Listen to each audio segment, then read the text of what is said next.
so inclined. K-State, Missouri, KU, Sporting, Royals, Chiefs, always a topic here in the program, 913-3-810-810.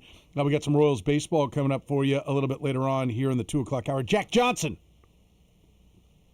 live from Surprise, Arizona. Mm-hmm. He comes with who? Who are we going to hear from? Anyone? Do we know yet? Still waiting to find out. Details to be determined. He knows. I know, but he's putting his headphones on. For some reason, he thinks he needs headphones on to speak. I don't get it, but that's his thing. He wants to hear his voice. Well, if I don't have my headphones on, I can't hear you when you talk back.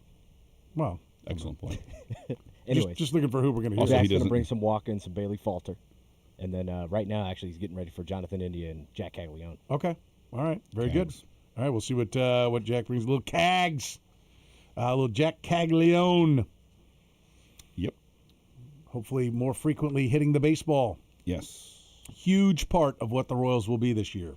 So we'll talk to Jack Johnson. He and Easton John on the beat in Surprise, Arizona. Frank Bowl, the godfather of Kansas City sports, will be with us. We'll get some Frank opinions, play What in the World. Sam McDowell, columnist for your Kansas City Star. Mm-hmm. Also, one of my co-hosts on our Red, Gold, and Bold podcast, where he does a great job as well. Look forward to talking to Sam in the 4 o'clock hour. Then Gary Parrish, GP, or Garpar, as you prefer. He'll be with us in the 5 o'clock hour. We'll get his thoughts. Giver of shout-outs. Yeah. Shout it out. Truly. Shout it out to you. Yes. I think it's quite the honor. Nice. Yeah, absolutely. What do we expect from the Cats tonight against Baylor? This is like one of the few winnable games. Yeah, I kind of think they're going to bring it, and I think it's against a team that you can bring it against. Okay. I just it's just a gut feeling because of the way everything's gone down. The us against the world. Yeah, I agree. I think it's in play. There's probably some players who maybe liked Jerome Tang, maybe feel like they had something to do with him leaving their play, and I think there's some. It's hard to figure out what all the dynamics would be, but the one thing I do think will be there is emotion. Now, if if they burn that out in the first 6 minutes and you get to the under 16 time, or the first 4 minutes, you get to under 16 timeout and they're down 7, then you've got a problem. But I think the first 4 to 8 minutes, I think will tell you. To me, will tell you what direction the game is going. If they're in it or they get up early, I think they're going to be there all night. So that's kind of what. And as I said, they have a willing accomplice in this, in Baylor. I'm looking here. I want to see what I forget these numbers. Okay, right now on the game, what do you know what the spread? Have you looked at it? I have not. Okay. What would you guess it to be? Baylor 2.5. 4. Wow. It's not huge. No. But I will say the 6.5 that Iowa State was favored put us on alert. Yeah. That okay, hang on. Yep. Because it was a game that I just stayed away from because the 6.5 said they're pretty confident Iowa State's going to win, but Kansas is a train rolling down the track, and I don't get in the way in front of that. They had 8 wins in a row. So to me, two powerful forces, head to head, and for that a I while, want no part of. For a while, 6.5 looked like it was pretty good, and then Iowa State went later. Bye-bye. See ya. 4 points is the number here. I think it's kind of interesting. 57% of the money is on K-State. 50% of the cash is on K-State. 63% of the tickets are on Baylor. So that says smart money on Cats. On the Cats, yeah. Dumb money would be on Baylor. The under is 85% of the cash, 89% of the tickets. So they love the under, and they like the dog. These two teams suck. You could put it at 12. I'm going under. Yeah. Sometimes whenever the money loves the under, but they love the favorite, I always think that's because they don't think that the underdog's going to score very many points. I think that's where the gap's going to grow without the better team scoring much more. That seems to suggest that they think they like the favorite, or they like the dog because they think it's going to be a low-scoring game. Yeah. And so we'll take the 4 if it's going to be 56-53. It looks to me like they think K-State's going to drag Baylor down to their play. I think if they play in the 50s, K-State's got a great shot. By the way, the total 163. So 82-81 would be your 163. Interesting. That's a reason to like the under. I mean, they do. K-State doesn't guard anybody. That's true. So that's a reason for it. I think an interesting game, but Jerome Tang doesn't get a coach against his mentor. Yeah. Drew will come in and look around at an empty Bramlage and no Jerome Tang, and that's another thing that will be interesting to see who shows up, because there's no reason to come in with the bags. No, the guy's gone. Do you come in and say, yes, thank you, this happened? You come back, or do they say we don't know anything? It'll be interesting to see how big the crowd is and what kind of emotion they have tonight as well. With the guys, I saw someone post yesterday. It was like, I think they may have just taken an old picture. Now that I think about it, it wouldn't have necessarily been AI. They said, it'd be fun to look down at Baylor's bench, tomorrow night and see this, and it's Jerome Tang and a Baylor pullover. I think it was just a shot from when he used to work there. That would be kind of funny. They show up and he's at the end of the bench. Come on, guys, let's go. I don't think it'll be that quick. I'm sure there's some legalese that has to get done. Right. Nothing slowed down, by the way, on the K-State doesn't know what they're doing part of the equation. What are the odds that the president and or Gene Taylor do not make the hire, are not in place for the hire? I think the odds are better that the president's there than not the AD. I would think, because the president would have to fire. Unless the president was the one driving this plan. Let's remember. Who's above the president? There's a board. The board, yeah. The board would have to decide. Board of Regents, or I don't know what title they put on. But would they be able to fire the AD as well? I think they can pretty much do whatever they need a vote. And you're getting into the inner workings that I don't know. I have no usually, idea as well. I know less than you do. I just think it's going to be. I think Kansas State, the people that truly care about K-State, as in like wins and losses. I'm talking alumni and fans and the boosters, not us talking heads that they're a team we cover. The people that have a passion and desire for K-State need to be looking at this really closely. Like, it's a terrible mess. I don't know who's at the bottom of it. It's been botched. They're going to pay almost all of the $18.7 million, if not every single penny. And any penny they don't pay, they will have lost in the court of public opinion of where they are. I mean, it's if they save $1 million or $2 million, the bad press they're getting in the basketball and athletic world of college sports is trumping whatever they're going to save. Yeah. Right. They're going to bleed, a figurative money from how bad this looks. Yeah. I mean, I have yet to hear anyone who goes, I don't know, I think you guys got it all wrong. Got to go for cause. Got to go for cause. Now, I will say this in their defense: Connecticut went for cause. KU went for cause with David Beatty. Mm-hmm. That happens seemingly all the time now. They write these big numbers into the contract, and then they end up trying to fight them, and they haggle it out. And the people who make the most money are the lawyers, who end up making their chunk, getting their cut from it. So, I mean, I do want to point out it doesn't happen that often, but we're talking about one of the teams in our own backyard that did this a little while ago. But let me point out what also happened. That athletic director got fired. Yeah. They did it with cause for David Beatty. Now, he brought in a guy who was completely odd in Les Miles and was not winning. No. He got some time. He wasn't fired immediately. But part of the reason I believe he got fired was, had his football coach been winning, had Les Miles been winning 10 games, I don't think that firing would have happened. Jeff Long. I think Jeff Long would still be here, right? If Les Miles is coaching and winning 8 to 10 games on a regular basis, he's still here. The losing is the most important part. But the David Beatty fiasco of how you let him go, and David Beatty, while not winning, was a popular guy, was considered a good guy. I think there are going to be people that consider Jerome Tang a good guy. The part that just comes around from this is, firing Jerome Tang for wins and losses, people will be like, okay, we have a standard here at K-State. Firing Jerome Tang and then trying to do it for cause just makes you look like a penny pincher. Like you've lost. You are, and no one believes you can win. Yeah. So you're laughable, and you're gonna lose. And you villainized yourself, right? You had an opportunity to be the guy that's like, hey, Jerome Tang, he wasn't getting it done, and we have a standard at K-State, and that he's not meeting it.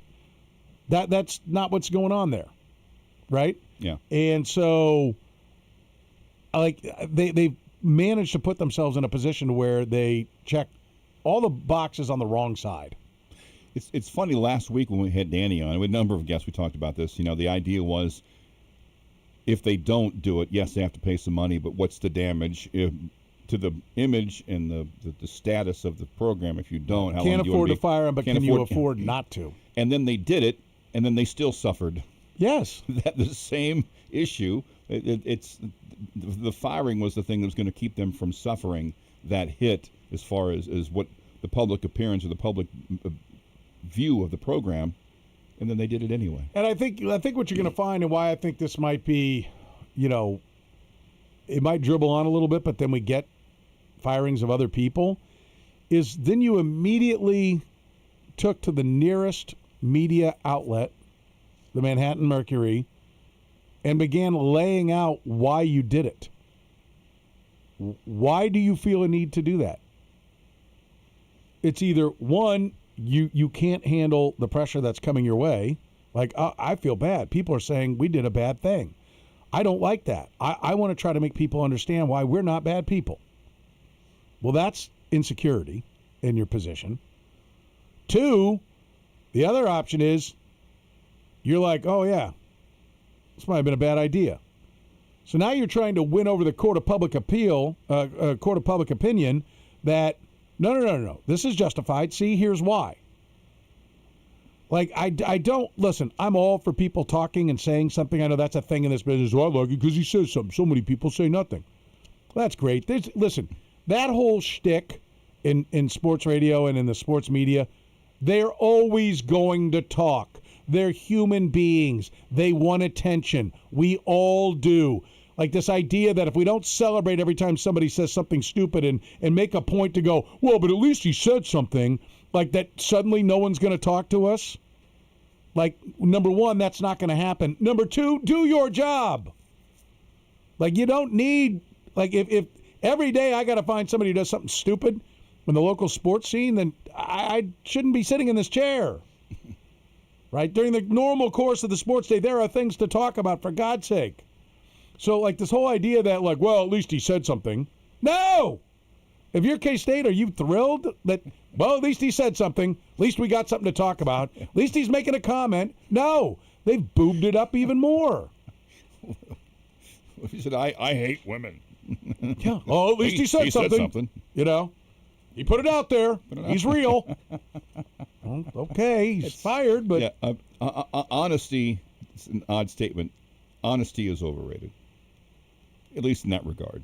Well, I can't go there. You know what I'm saying? I mean, not in this day and age. What I mean is saying what you think. I think or what you believe. Yeah, talking. Yeah, saying it out there. Telling, like I do. Well, he's that. honest about it. I think I know where you're going. Yeah. The social media world of every thought I have has to be put out there immediately to be shared with the world, right. And then I need to stare at it to have confirmation that it was a good thought or a bad thought.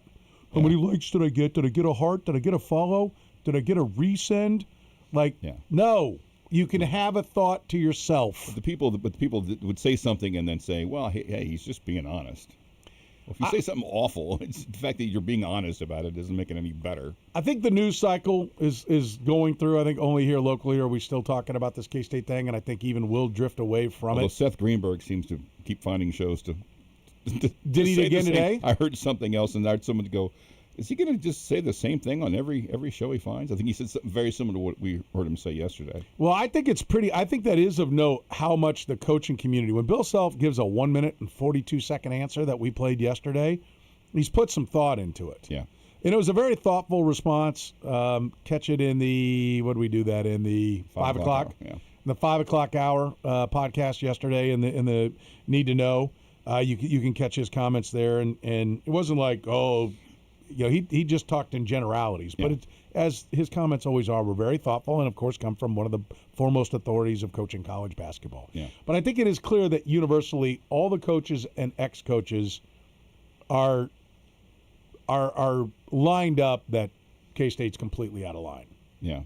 And even some players, former player Marquise Noel, the most notable Yes. player, says tweeted earlier today, "I'm shocked and disappointed in K-State sports. You got this all wrong. Pay my guy his money and move on." Yeah, and notice nobody's even saying, like, he should still be coaching.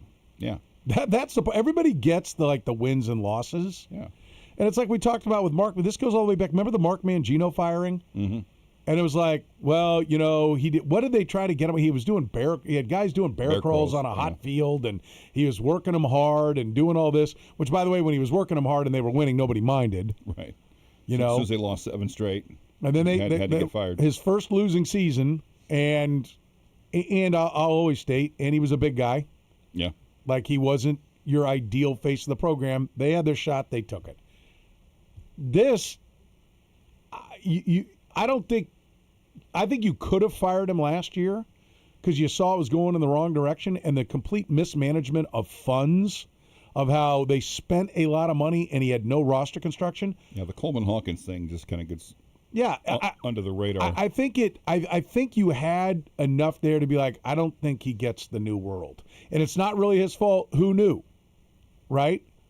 Like, if you haven't lived in this world, like Jay Wright didn't want to play in this world.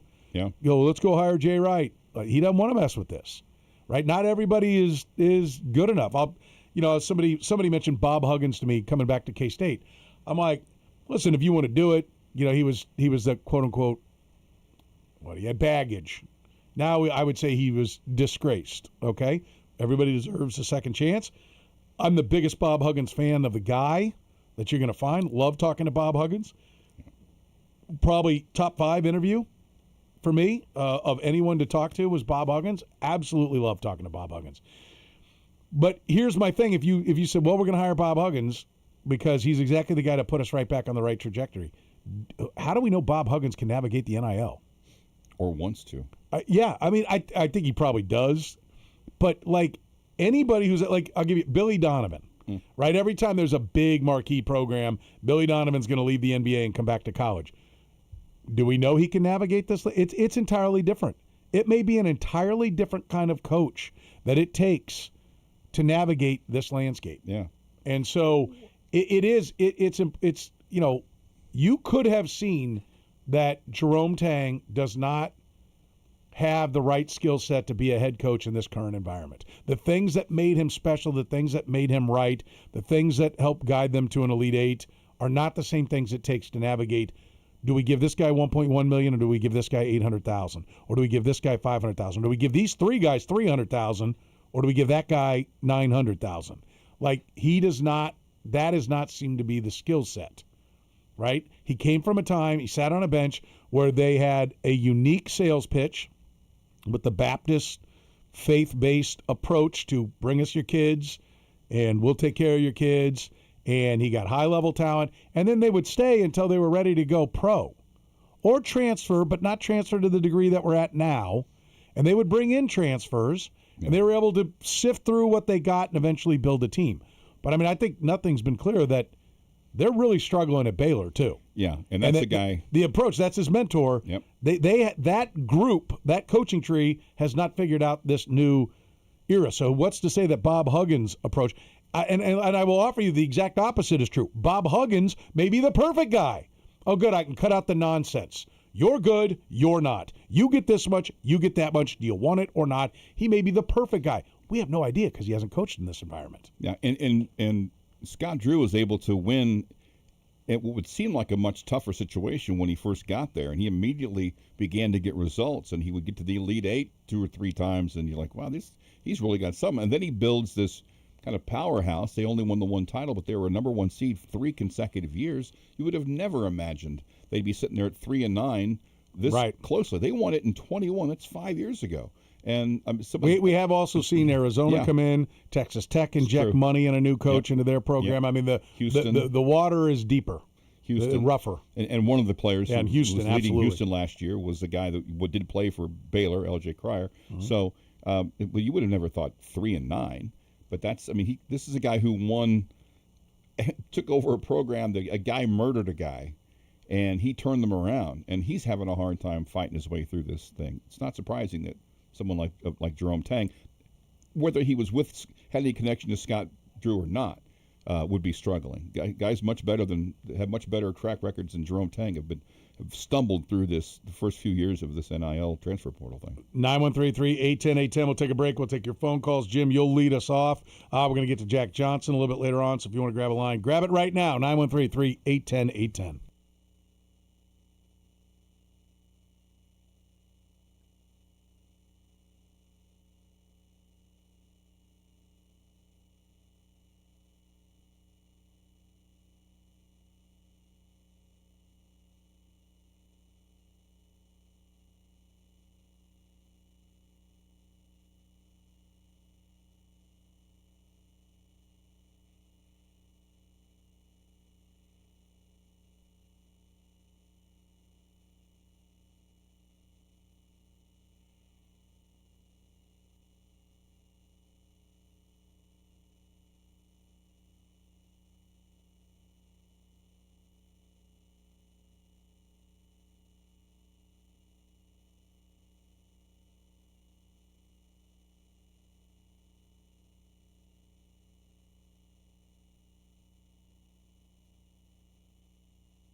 All right, 913-810-810, the phone number. Petro, Seaboldt, Collier with you. We'll talk some Royals baseball in a little bit. Got a couple of folks.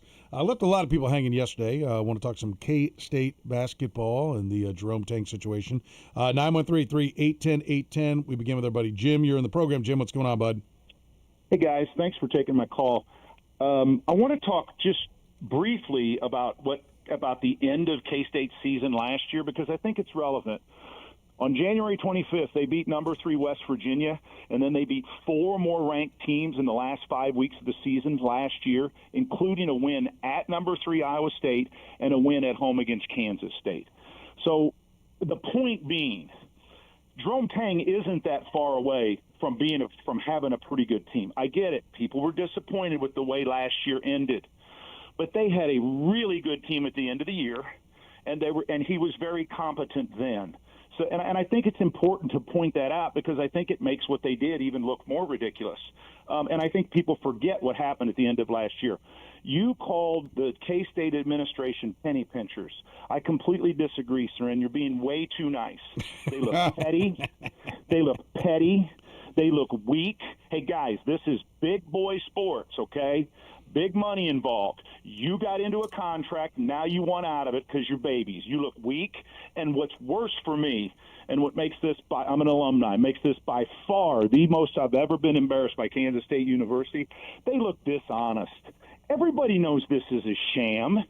Let's look at this president. I've called your show for over 10 years, and I've never once said somebody should be fired. Well, this is the exception because I agree with you, Soren. If you're going to call for somebody to get fired, that's a big deal. We shouldn't do that on the radio. We shouldn't do that, on social media, unless we really have some reasons. This president has over and over and over promoted sports, saying, I'm the sports president. This is a big deal. This is a big part of student life. What gets enrollment. He has his hands all over the athletic program. He screwed up the Naquan Tomlin situation, not because I disagree or even agree with the fact that Naquan Tomlin got suspended. I think it was last year. But I think it was 2 years ago, wasn't it?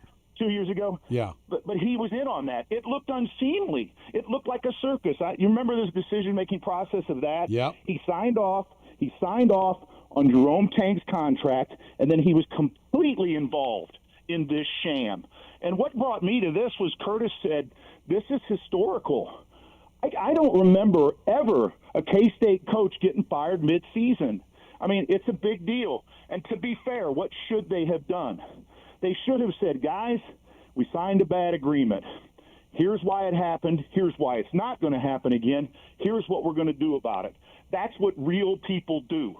That's what K-Staters do. Oh, gosh, this guy, he's from the East Coast. I don't want to get all personal.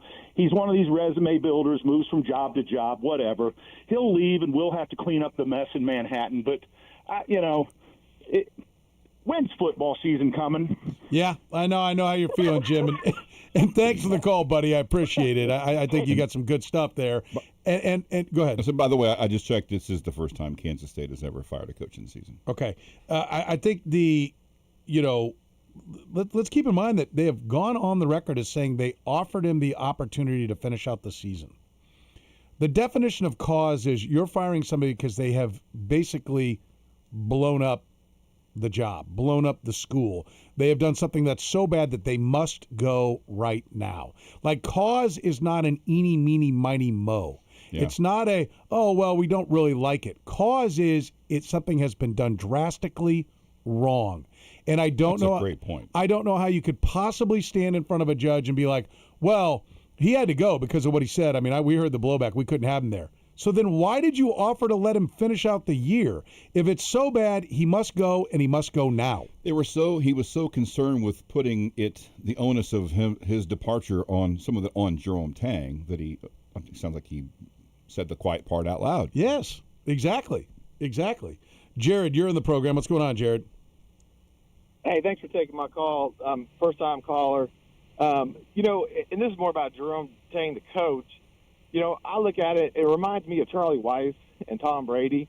You go back to, Tom Brady's the guy that no matter what he does, he's going to win.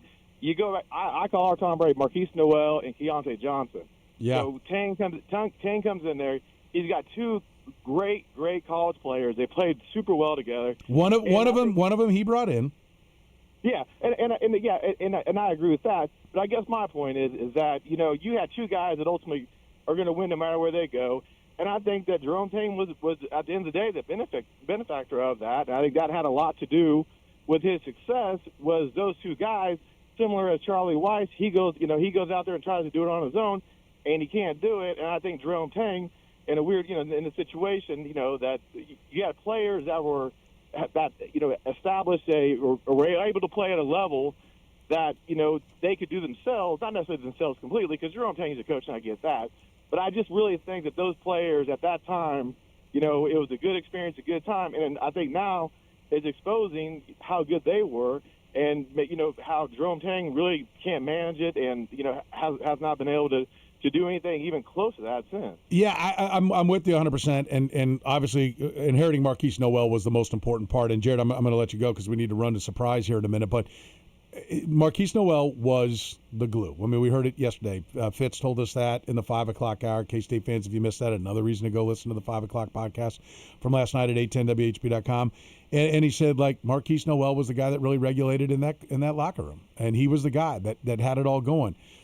He inherited him. He started him. He had been a backup for Bruce Weber and put the team in his hands. And so he at least identified talent there, or he had no other choice, however you want to look at it. I think at $18.7 million, what I really expected to happen was that they would be like, okay, we have no other choice. Let's go in, and now you give him how are we going to rebuild this staff? Because you and your staff are not building a team effectively. Who is our general manager?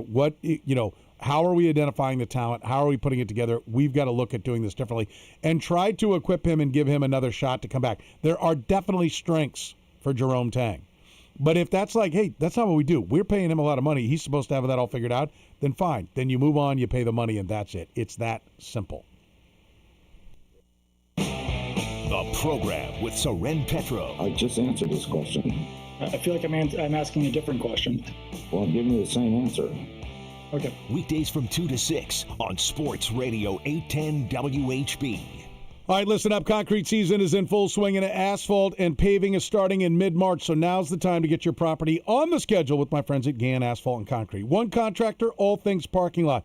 They've been solving parking lot problems for more than 30 years. Whether you need new concrete work, a parking lot repaved, crack filling, seal coating, or full asphalt installation, their experienced crews handle it all right here in Kansas City. Locally owned and operated, like I said, for more than 30 years. Don't wait until the rush hits in April. Everybody's going to be calling then. Call today for a free bid and secure your spot before the calendar fills up. Get the process started right now at GannAsphalt.com. That's GannAsphalt.com. And know this.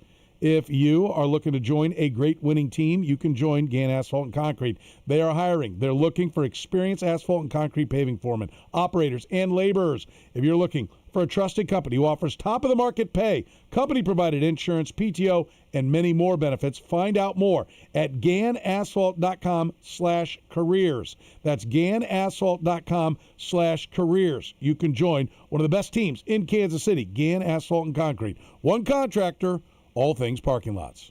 Men, we all know how important sex is in a relationship, both for you and your partner. But erectile dysfunction ruins sex, which can often have serious impacts on your relationship as well. This is Jeff for Heartland Men's Health, and if ED is a problem in your life, you understand the impacts it has on you and the one you love. But I'm here to tell you that ED is a treatable condition, and almost without exception, you can have really good sex again. At Heartland Men's Health, we're experts in treating ED. We've treated tens of thousands of men with protocols that are effective in well over 90% of cases, which means if you're like most guys, good sex will be the norm. You could even last up to an hour or more and bring a level of intimacy for you and your partner that might just astound you both. It's time to have really good sex again, so call us. Just $99 gets you blood work, a medical consult, and if medically advised, a test dose. And if that test dose doesn't work in the office, your visit is free. Call 844-447-6600 or go to heartlandmenshealth.com. We have 3 offices: Overland Park, Independence, and North Kansas City. Hey Kansas City, it's Jeff Briggs with Victory Chrysler Dodge Jeep Ram. We are excited to bring you the Sell You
You're in the program here on Sports Radio 810 WHB. We go to Surprise, Arizona. Spring training coverage. Jack Johnson, Easton John are there. It's brought to you by our friends at Roberts Robinson. You want top dollar on your trade, right? Don't you? I know I do. There's a place with a great reputation, great reviews, and great people who actually care. It's called Roberts Robinson Chevrolet GMC. They're Kansas City's best. Find out why Mike Robinson and his team, their years of experience, will give you a better experience, a better deal. Check the reviews. Customers rave about the trade-ins, plus bonus cash on eligible vehicles. They really go above and beyond. The whole team up there, Robbie in service, Tim in sales, Jordan in finance. You get a nice, friendly atmosphere, no high-pressure tactics. It is a great place to go buy a vehicle. Roberts Robinson Chevrolet GMC. You can find them online at robertsrobinson.com. Let's welcome Jack Johnson, live in Surprise, Arizona. Jack, how are you, sir? I'm doing good. The only downside to this is I'm currently nursing a sunburn, and I haven't even been to the pool yet. I'm just out here at the complex, and my face is as red as a lobster. So that's the only negative thing going on down here. Dude. Is this your first day being white or your first day living under a sun? You know what? Both.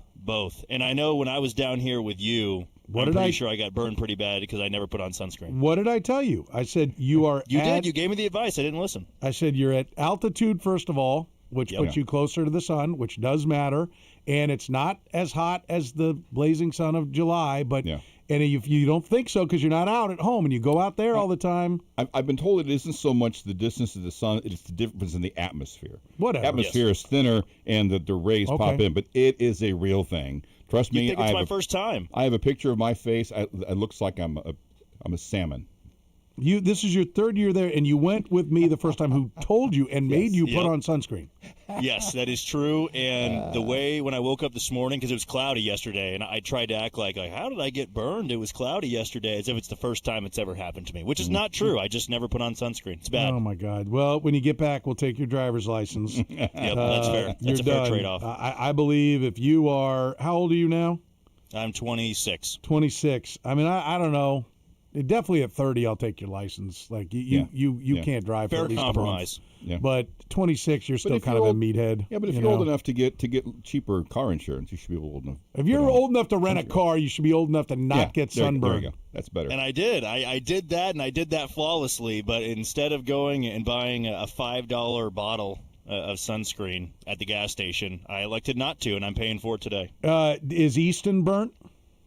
No, and he didn't put on sunscreen either. So I don't know. It was just where I was standing, I guess. Well, I tell you what, it's I tell you I have sympathy for you, but I don't.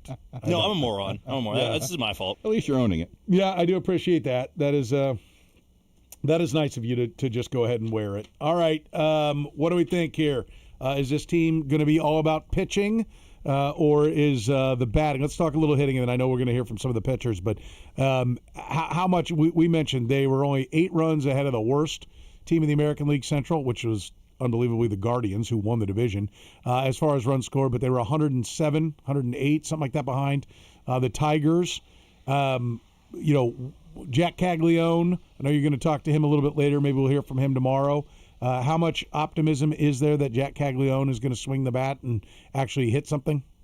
Well, there's tremendous optimism, and I think it starts with his swing decisions. To me, it's not a matter of him putting bat to ball. I mean, I think he can actually do that pretty well, and when he squares it up, it's going to go further than anybody in this lineup. I mean, he's going to be able to have that 30 home run type of potential, but we all know that watching this game as long as we have, if you're swinging at bad balls, you're swinging at pitches in the dirt, big league pitchers are going to exploit that. And that's what happened to him in his first year at the big league level. I mean, in college, he hit north of 380 and had an on-base percentage that rivaled Barry Bonds. And the walk rate was good, but the walk rate, in my opinion, was not phenomenal because of the pitch selection. It's because so many college pitchers said, I don't want to throw to him. I don't want to throw him anything that he could hit, because he's also 6'5", incredibly long arms. His stance allows him to cover all angles of the plate, all corners of the plate. And at the big league level, the talent's just too good for guys not to exploit that. And if he can get the swing decisions right, I do think you're going to see a right fielder that's well above league average. He's going to have the power. He's going to be able to drive in runs. And so far in camp, there has been that emphasis. Now, we've only seen the live BPs.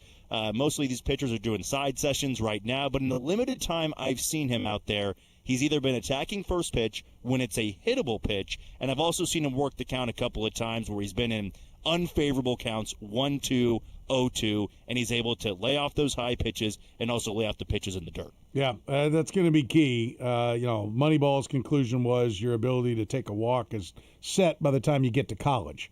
Kevin Seitzer told me he picked it up going into his sophomore year of college. So I was the last guy to walk 100 times in a Royals uniform. So I'm not that optimistic that he's ever going to get the swing decisions are going to get that much better. I think they will get better. I mean, I think but I think he's going to be a high strikeout guy. I would love to see, I love the backward K for guys like him because it means that they went, I couldn't hit it anyway. So what was the point? Yeah, great, ring me up, but maybe I'll get a ball. But to start knowing the pitches you can do something with, and I think you're right. In college, he could turn any pitch into damage, and that's why they started just completely throwing the ball so far off the plate. He couldn't help but just hold up and not swing. So I think it's going to be a big part of the equation is his ability to back off a little bit. And I'll go back to what one person who I trust their opinion told me. Think left-handed Salvador Perez. If that's what you get from Jack Caglione, are you satisfied with that? I think I would be. This year, if he was to go out there and hit 28 home runs, driving anywhere from 90 to 100, but the on-base was sub 300, but his OPS plus was right around league average, I can't say that I'd be disappointed by it because of what last year was. And it's funny when you evaluate Jack Caglione and you evaluate Carter Jensen. With the minimal time we saw Carter in the month that he put together, think about how fans view him in the lineup. It's almost like a foregone conclusion. Like, Carter's going to be great. His swing decisions are good. He's got a mature approach. He hit a ball nearly 500 feet in Sacramento. He's obviously going to be great. But what we saw from Jack was more so of the struggling part of it. What most 21, 22-year-old guys that didn't spend that long in the minor leagues, they do at the big league level. And since he didn't really have that typical progression in the same way that Carter did, we view the outfield, or at least some people view the outfield in the same way they did last year. It's not good enough. They should have gotten another bat. But I can promise you this. If Jack Caglione becomes the hitter that J.J. Piccolo, that John Sherman, that everybody in the front office believe that he can be, and I'll even say the coaching staff as well, it drastically, not minimally, drastically changes how you view this outfield because Isaac Collins is a high-floor player and an elite defender. Kyle Isbell and Lane Thomas are going to platoon. You hope Isbell can hit righties. You hope Lane Thomas can do what he's done his entire career and hit lefties. Cags is the X factor in the outfield because he's the only one of the bunch that can significantly raise the production of those three spots. If he can't, it's the exact opposite way. He can bring down all of the production of that outfield and how we view it in its totality. Yeah, no, I think he is if you want to win a division title, he hits 25 home runs or more, right? Like, I think there's a path to him having to bounce up and down between the minors and playing in right field and then filling in with the other guys.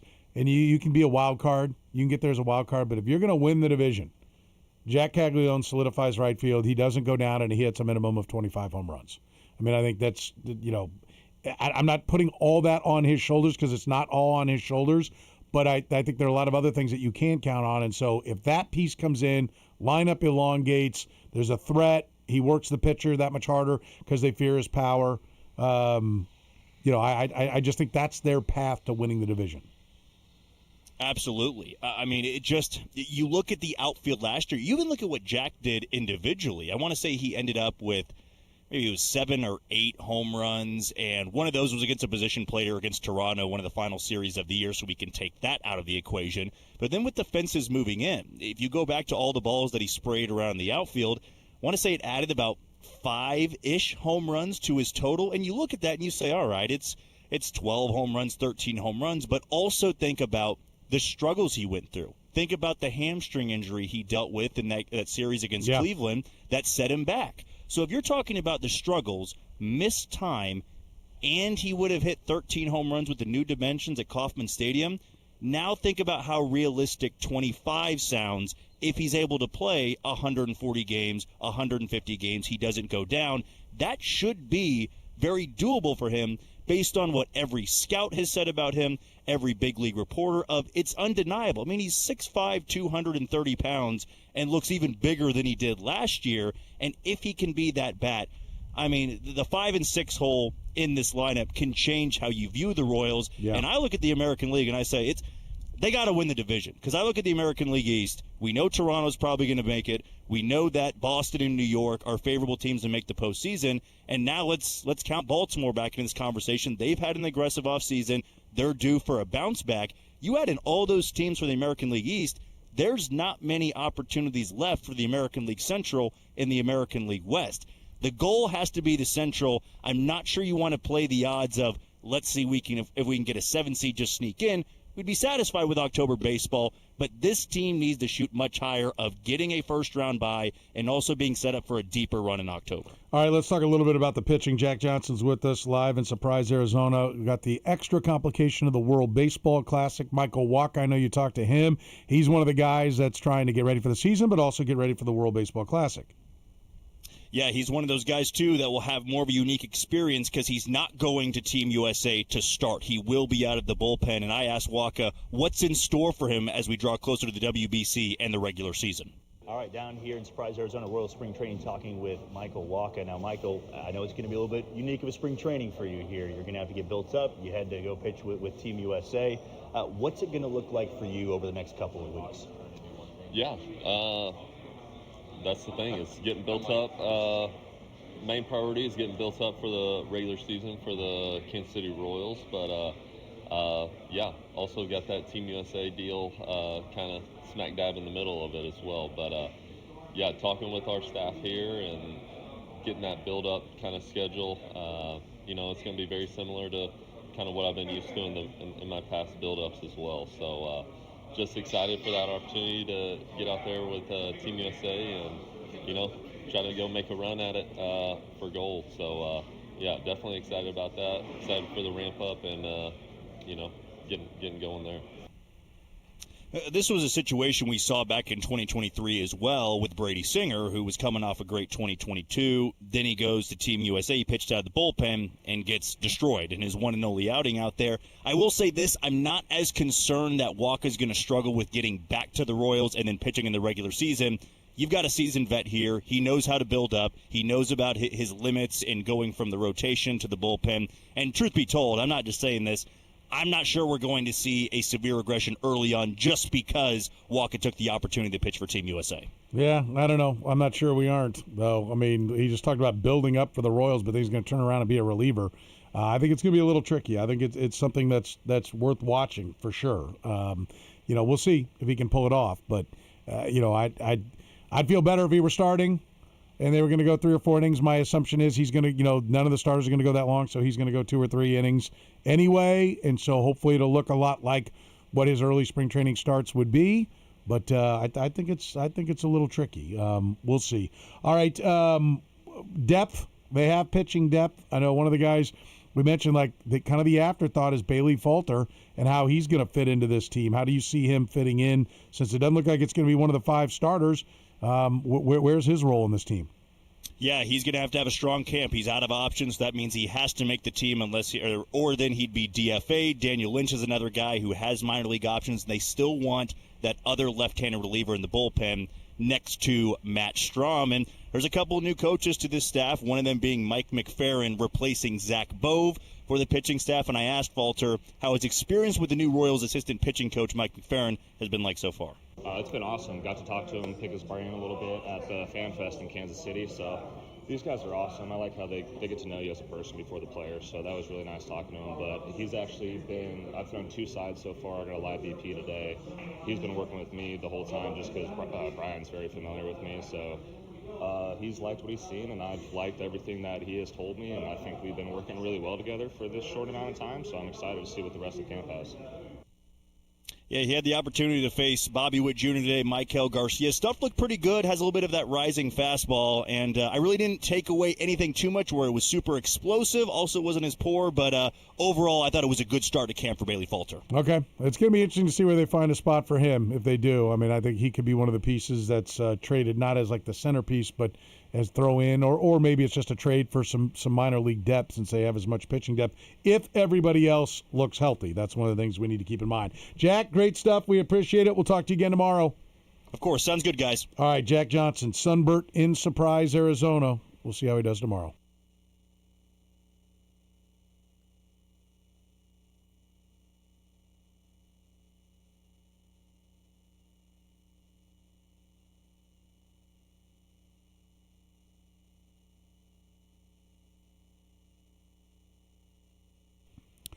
All right, among MUKU and K-State, how many head coaches in the last 50 years have left the job for good in season? Brought to you by La Feta Delicatessen.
Frank.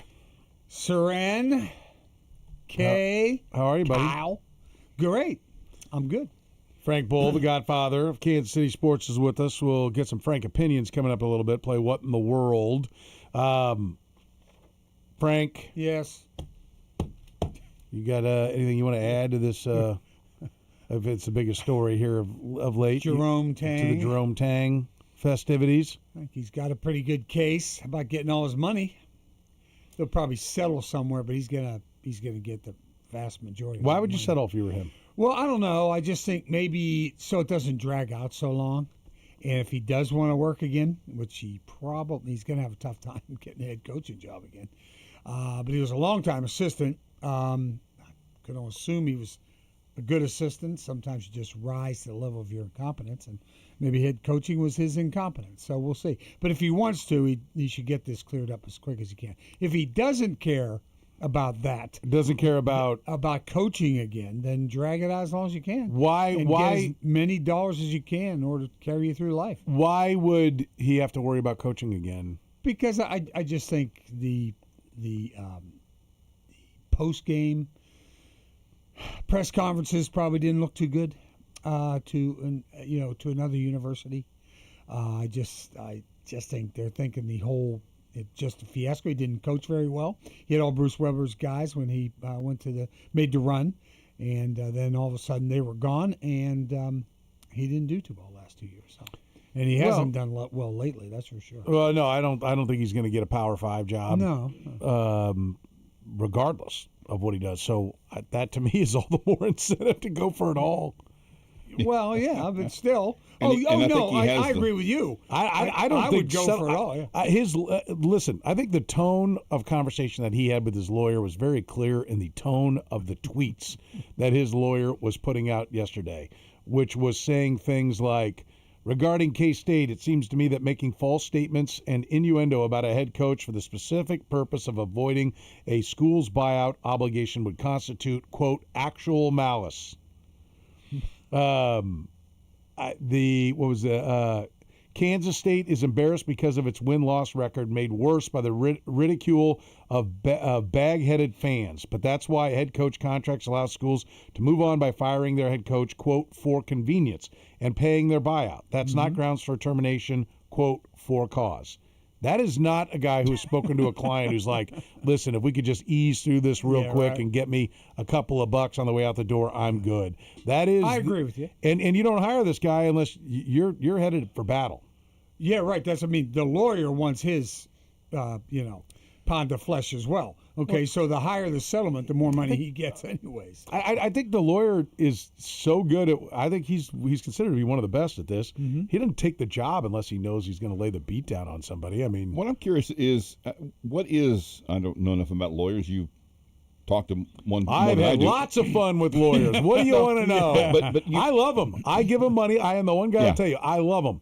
I love them when they're on my side because I give them money and they fight for me. And they're some of my favorite people. Yep. They've done some of the best work, and so everybody likes to crap on a lawyer. Mm-hmm. And I'll have my moments, too, where I will crap on them. But I will tell you, there is nothing better than giving. It's one of the few professions where I feel like I give somebody money and GD, they do it. They do what they're supposed to do. Yep. They go and they fight. They're paid to fight, and they fight. There's so many things in this world that you give money to, and you get a crap product back. So let me just tell you, I'm president of the Lawyer Club. So what do you want to know? What is the strategy behind the public statements from Tom Mars, about just basically saying that's a good point because we're going to kick your ass. You right. think your ass has been kicked before? We're going to really do it. And this blah blah blah. What's the who's he? Why is he posting that on Twitter? What does that help us? How does it help him? Well, I think I'm not saying it's wrong. I'm just not sure what. Well, to Frank's point about the settlement may be like, listen, when first of all, the actual malice is a hint that not only are we coming for the $18.7 million. We're going to sue you for malice, for trying to assault his character, and you have no grounds for it. So that to me is like a declaration that, hey, dumbasses, not only are we coming for the $18.7 million, that's a layup, we're going to ask for $10 million more, or 3 times the $18 million. And then it's to put pressure on him. The settlement may be, we'll settle for $22 million. right? Or you're all going to lose your jobs. And if they lose their jobs along the way, that's an absolute admission. That may be one of the reasons why Gene Taylor and the president are still there, because it'd be almost an admission by the university that, well, we screwed this up, which I think the university would be wise if they don't believe in those two. Now, if they believe Gene Taylor's a great athletic director and what's his name? Luton or something like that? Linton. Richard Linton. If they think he's a great president, they want to stand behind him, and they do great things for the university, then by all means. But firing one or both of them and then going, Admission here's of your guilt. check. Yeah. Now let's go away, because I think they grossly I think they just boobed this up. I think Taylor and Linton did not accurately read the room on how this was going to be. They saw, well, people want him fired, and they went, okay, so we'll fire him.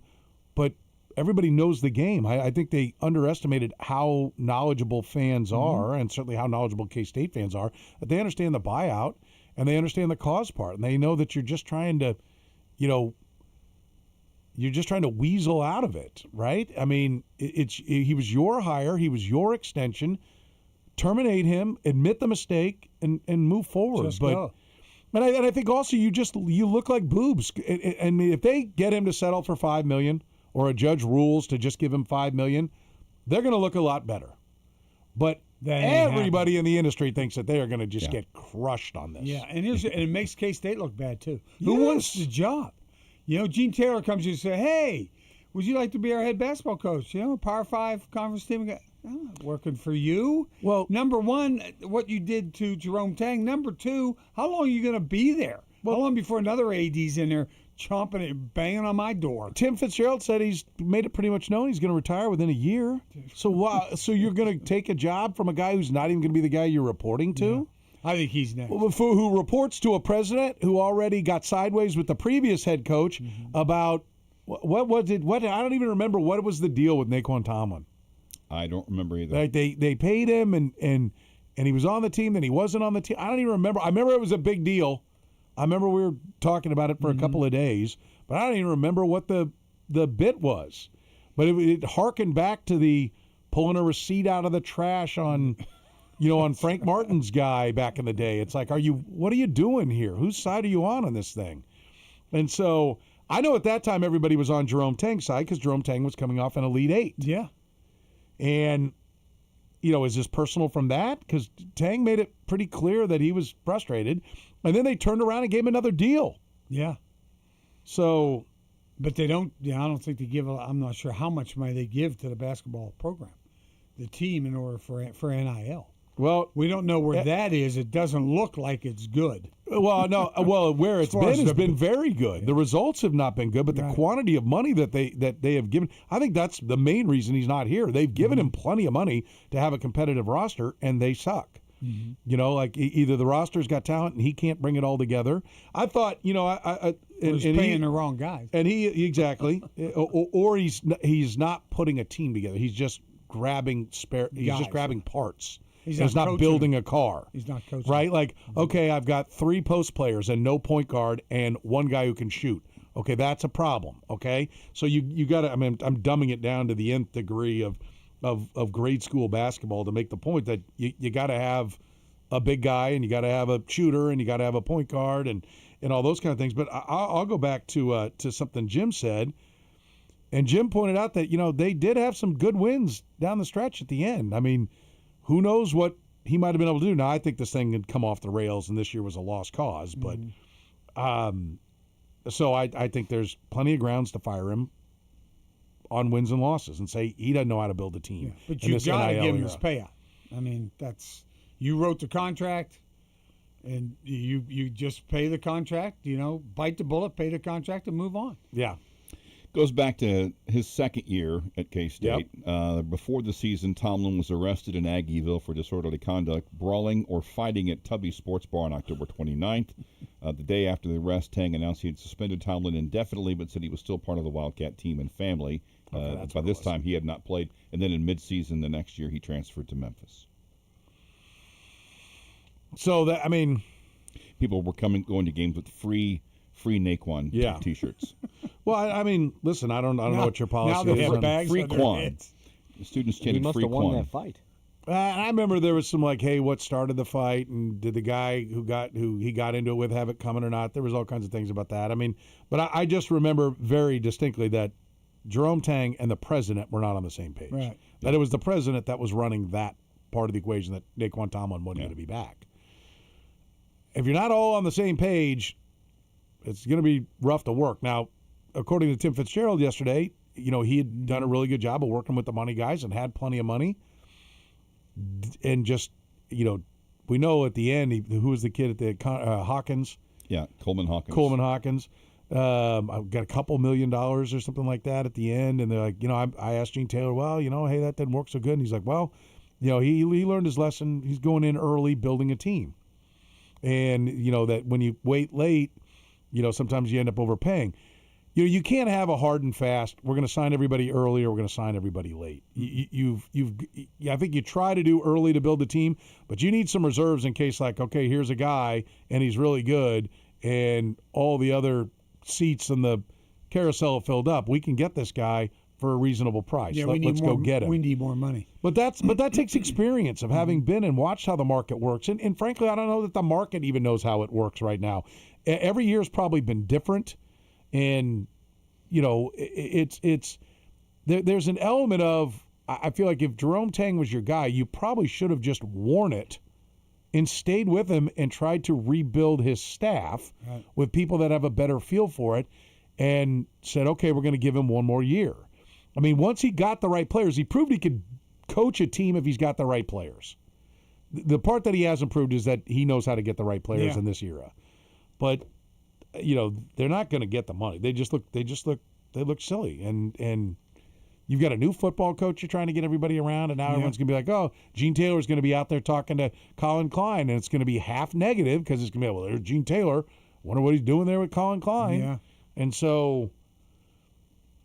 Yeah, plus you got to get him up to speed as well. I just don't know how you can send a guy out that's making it known that he's leaving to hire your basketball coach, who's then going to have no buffer, no my guy in the corner between him and a president that's got sideways with the last coach. Yeah, exactly. The guy deciding whether or not to hire or fire you did not bring you there. Yeah, I mean, it's nice. It's a Power 5 job, Power 5 job, but it's the atmosphere and what you're stepping into makes it not attractive at all. Meanwhile, you get to get your teeth kicked in twice a year by Kansas. Yeah, exactly. Your biggest rival. Tang did all right against them. He did. But until this year. Is the next guy going to feel like he can do that in a conference that's now loaded? It's a lot more loaded now than it was when Tang got there. Can he, name alone or reputation alone, attract players? And I know can it's he more deal with money. NIL? Yeah, that's what I meant. I know it's more money than it is who the coach is. Can he get the money? And allocate the money. It's not good. K-State spends money; they just didn't spend it well. Yeah, it's I don't see this. I don't see it ending well, and I don't think that the collateral damage is done. No. I think it might be a few years too. It might be not this next coach, but the one after will finally get things. I think it's going to be interesting to see what, first of all, Scott Drew says in his post-game press conference tonight. The fact that his team's not very good means it's probably not going to make the Sports Center, but it might, because a lot of the Seth Greenbergs of the world seem really invested in this story. I think there's the potential that it will die down and go away. Yeah, go away, not go away as in because every time there's an update on the case, and every time Jerome Tang's lawyer fires it out there, you're gonna have people talking about it. But I think it will die down. And then the question is, who's next? Well, where do you? I mean, are you? I think the university at the highest level has to decide: are these the people to be making the decisions? Exactly, I agree totally. And what are some of the other games tonight? Is there a really big game tonight? I don't know. I haven't seen the whole schedule, so I don't know if Arizona's playing or in the league or just in college basketball. Just in general, where Seth Greenberg and those guys go. This is the game. Because of what happened. But if it's like, I know it's not Duke, North Carolina. Yeah, we've got Purdue, Michigan. Okay, that's big. That's a big one. That's 1 against 7. Right. We have... That's the only top 20 matchup. That's the only one that has... Okay. They might get some UCLA, play then. Michigan State is not 2 top 25s, but UCLA's not Not that far out. Wisconsin, Ohio State and Nebraska, Iowa each have one ranked team, but the other one is still in the fight for the tournament. Mm-hmm. So those are your biggest games. So, I mean, K-State still could be a big story tonight if they really want to continue on with it, especially if they know anything inside from what they found out about who K-State is contacting to try to get for the next head basketball coach, Yeah. Because it ain't going to be the interim guy either. That'll all be through agents. Yes. Right now, till the season's over. Yeah. And so. And Jerome Tang, a little bit with his post-game comments, was, a little bit of his own making here. The MLBPA. Yes. They've got you mean some the issues. strike we're going to have next year? It's probably coming, but Executive Director Tony Clark resigned after an internal investigation revealed he had an inappropriate relationship with his sister-in-law, who had been hired by the union in 2023. If the sentence had ended with the sister-in-law, you've already got a story. Yeah. Yeah. And you go, and then they're also investigating the Eastern District of New York is investigating the MLBPA for improper finances. Yes. So, of which he would seem to be involved in it. So Little you're fraud. about ready to go to war with billionaires. Yeah, which they pulled in between $4 and $10 million, and they can't figure out why there's the money, if it's been invested in the supposed thing, is $4 and $10 million or million, and the money that was supposed to be going to it, like how come there's going not, to what? It was a baseball league for kids. It was Right. a play, I think what they called it, and they're like, how come? Why is there not more money into this thing? Where is this money going? What's it being used for? Okay, so that's was the gist of the story that I read yesterday before this popped. Was that the improprieties with money in regards to this league that he started up. Youth league. If there is fraud, presumably they'll get to the bottom of it, and people will be held accountable. Yeah. Well, And so that puts them in a weakened position a little bit. You've got. I mean, the fight begins in about 7 months. Mm-hmm. Now you need a deadline. It'll be this time next year that things really start to move, but they'll begin trading barbs probably in the postseason of this year, and then it's going to take the deadline of spring training not opening to really get them to start moving towards something. But you're going to do it with a brand new guy in place That's of the MLBPA. depends on who it is. You know what I mean? Who can? Yeah, He'll be new. yeah. He'll be At new. least new to the job. I mean, Right. he may be He may- somebody he'll be a in-house, baseball but guy. But you're going to go have, one of the biggest showdowns in the history Ever. of sports. Yeah. And because the leagues just get bigger and bigger and bigger. And stronger. And you're going to do it with a guy who's playing catch up. Yeah. Yeah. That's Well, that's good. Hopefully, that's good for the fans. Hopefully, it won't be a strike, or it won't get off the ground, or it's, we'll just see. As far as trying to put it back together again, as far as a new collective bargaining agreement. On that New CBA. I know you're big about so you just need a deadline. you definitely need a deadline. I mean, I think there'll be a bunch of posturing, and I think we'll probably see no free agents getting signed, and they'll be pissed, and then they'll be talking about collusion on that because free agents aren't getting signed, and owners will be like, well, you people don't sign till we're already into spring training or a week out anyway, so how can you be calling collusion? I think it'll get nasty. Then I think they'll all start to panic when the spring training deadline comes out. We'll hear some movement. Then once they go by the spring training deadline, everybody will have a date in their head. That's why we need this much time to start on time. And so there'll be some movement again right before that. Then once they go by that and they're not going to start on time, hope you like basketball. All bets are off. Right. Hope you like NBA playoffs. Yeah. Because then I think it starts being about, well, do we have the All-Star game? That's how long is the another season? deadline. They've missed a World Series once. Don't kid yourself. That makes it a lot easier to miss it again. Yep, they've Once you've done broken it. the seal on Yeah. it. So I can agree. It's either they get something figured out, or we're going to be done for a while. And, it just depends upon, to me, it really depends upon, the players are going to say no to a salary cap. Right. And the owners want it. And the question is, are the New York Yankees tired of watching the Dodgers outspend them by $100 million, and they're willing to commit to the salary cap? Because Hal Steinbrenner is a trust fund baby, so he doesn't have any way to make money other than by sitting on the giant golden egg that his dad stuck under his ass, known as the Yankees. And so that's all he has is to keep his egg warm. Okay? But he can't go build more ships or the guys that you see splashing money around, take a look. You think I'm kidding?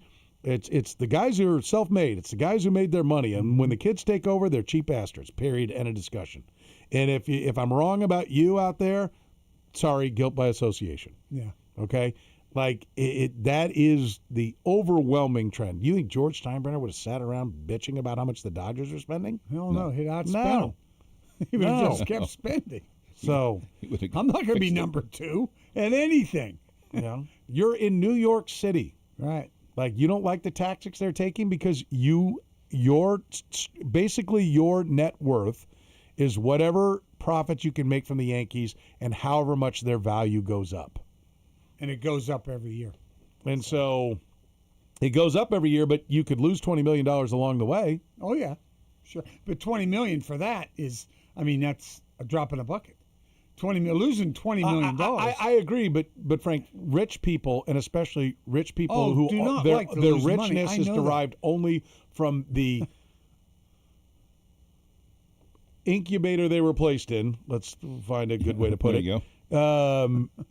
And the silver spoon in their mouth or golden spoon in their mouth, they're the pissiest ones about losing a buck because they know they can't make it anywhere else. Right.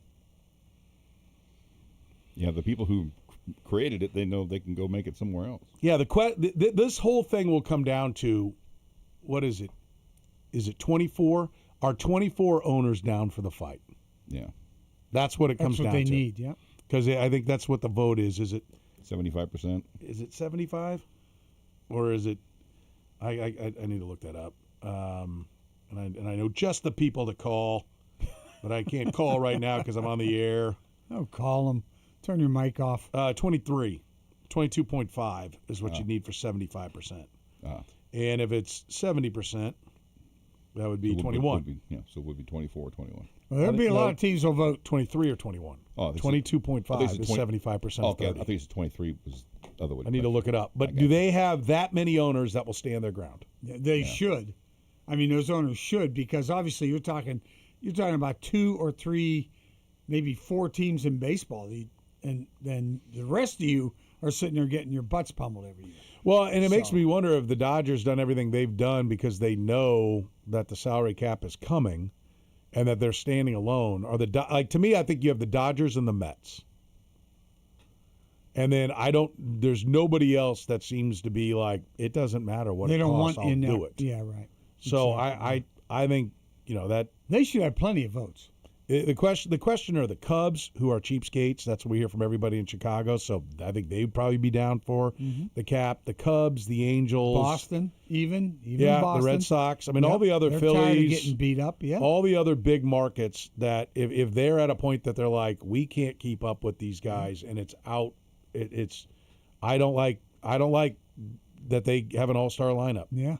And we don't, and I can't keep up, and so I want change. It's going to take them standing their ground. Yeah. And I think the other thing that you can do is go in with a first offer that pays the low-end guys in baseball. Give them a floor. Money. I think also at stake here, I'm sure that the minor leaguers who are part of the MLBPA will have no vote in this.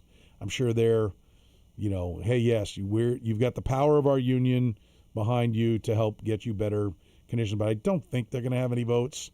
But the key is going to be for them to put a good floor in, raise the minimum pay for players, and hope that there are enough players that realize they're not Bryce Harper, they're not Shohei Ohtani, because the vast majority of the players are not going to make as much money, right? Because the top there's only just a couple of guys now that really get those big mega deals. Yeah, right. But they're going to want to make as much money as they possibly can too. Well, that's my point. You got to reckon. You got to go like, I'm all right. Yeah. Is Whit Merrifield ready to be like, I'm not making $100 million. I'm a pretty good player. It's like literally it's 90% of the people in that union will never reap what I think are the true benefits, what they have truly fought for of late, they will not receive those benefits. They are fighting so that Shohei Ohtani can make huge money. Albert Pujols, the biggest names. They are giving up themselves because off their numbers, and that's why you see the biggest names on the executive council, because they're protecting what they have. Yeah. You know who's not up there? Adam Frazier. Okay, Very deserved. Freddie Fermin. Yeah. You know, guys that are good players Sure. that have a Excellent, place yeah. in the game, Absolutely. but they are not stars. And so you put them up there, and they're like, "Well, wait a minute, we're going to raise the minimum salary to $2.5 million." I mean, that's going to affect 90% of our players. That's going to affect, what do they have? It's also going to help their salary cap. They have, what do they have? 780 players, Something like that, yeah. in Major League Baseball. Is that right? And 30 probably- times 26. Yeah, 780 players, and that's 20 of them. That's going to immediately give a raise to 400 of them. Like, this is the single biggest change we can make to the biggest part of our union. That, to me, is what the owners need to do. They need to overpay on the bottom end to get what they want on the top end, if what they really want is a salary cap. So they can cap it, So somebody doesn't give one player. The problem is so many of those guys that are in that franchise. 400 that the league minimum going up would really change, frankly, their lives, their economic lives, all sit there going, but I'm going to be Shohei Ohtani. Yeah, I know. I'm going to be Mike Trout. Or what if I'm Shohei Ohtani? Yeah. Or what if I'm Mike Trout? Even if they don't really believe. Or if I get to 75% of Shohei Ohtani or Mike Trout, how much am I going to make? Yeah. It's going to be a lot less than what the 75% is making now. Yeah, and then also, of course, have a floor, like you can only spend this much at capped or capped with exorbitant tax numbers that go back to the teams that are then forced to spend it on payroll. Yes, exactly. That's a good. I mean, you cannot be like, well, we're rebuilding. We're only going to have a $27 million payroll. Yeah. I mean, it needs to be you have to spend $130 million Minimum. And the teams have to have minimum too. Yeah, absolutely. Yeah. And that's the only way it'll work. Sure. So, Yeah.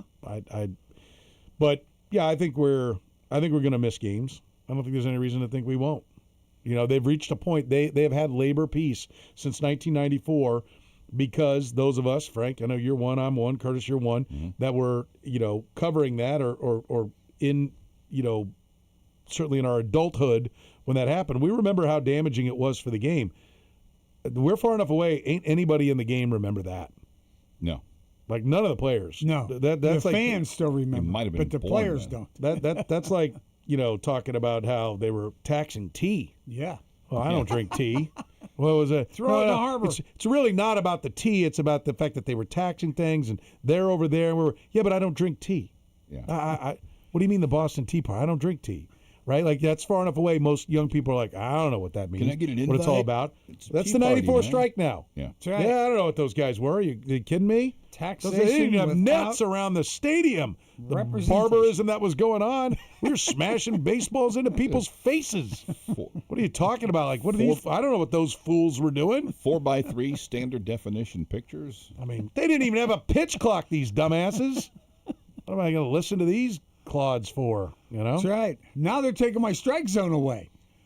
Nobody. I can't see the box anymore on the TV screen. Almost no one was doing roids. Yeah.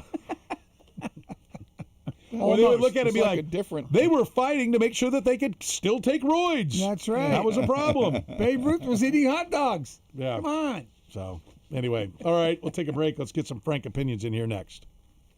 The program with Soren Petro. Has spoken to a woman he didn't work with in the last decade. Weekdays from 2 to 6 on Sports Radio 810 WHB. All right, listen up. Do you have a fantastic sports collectible?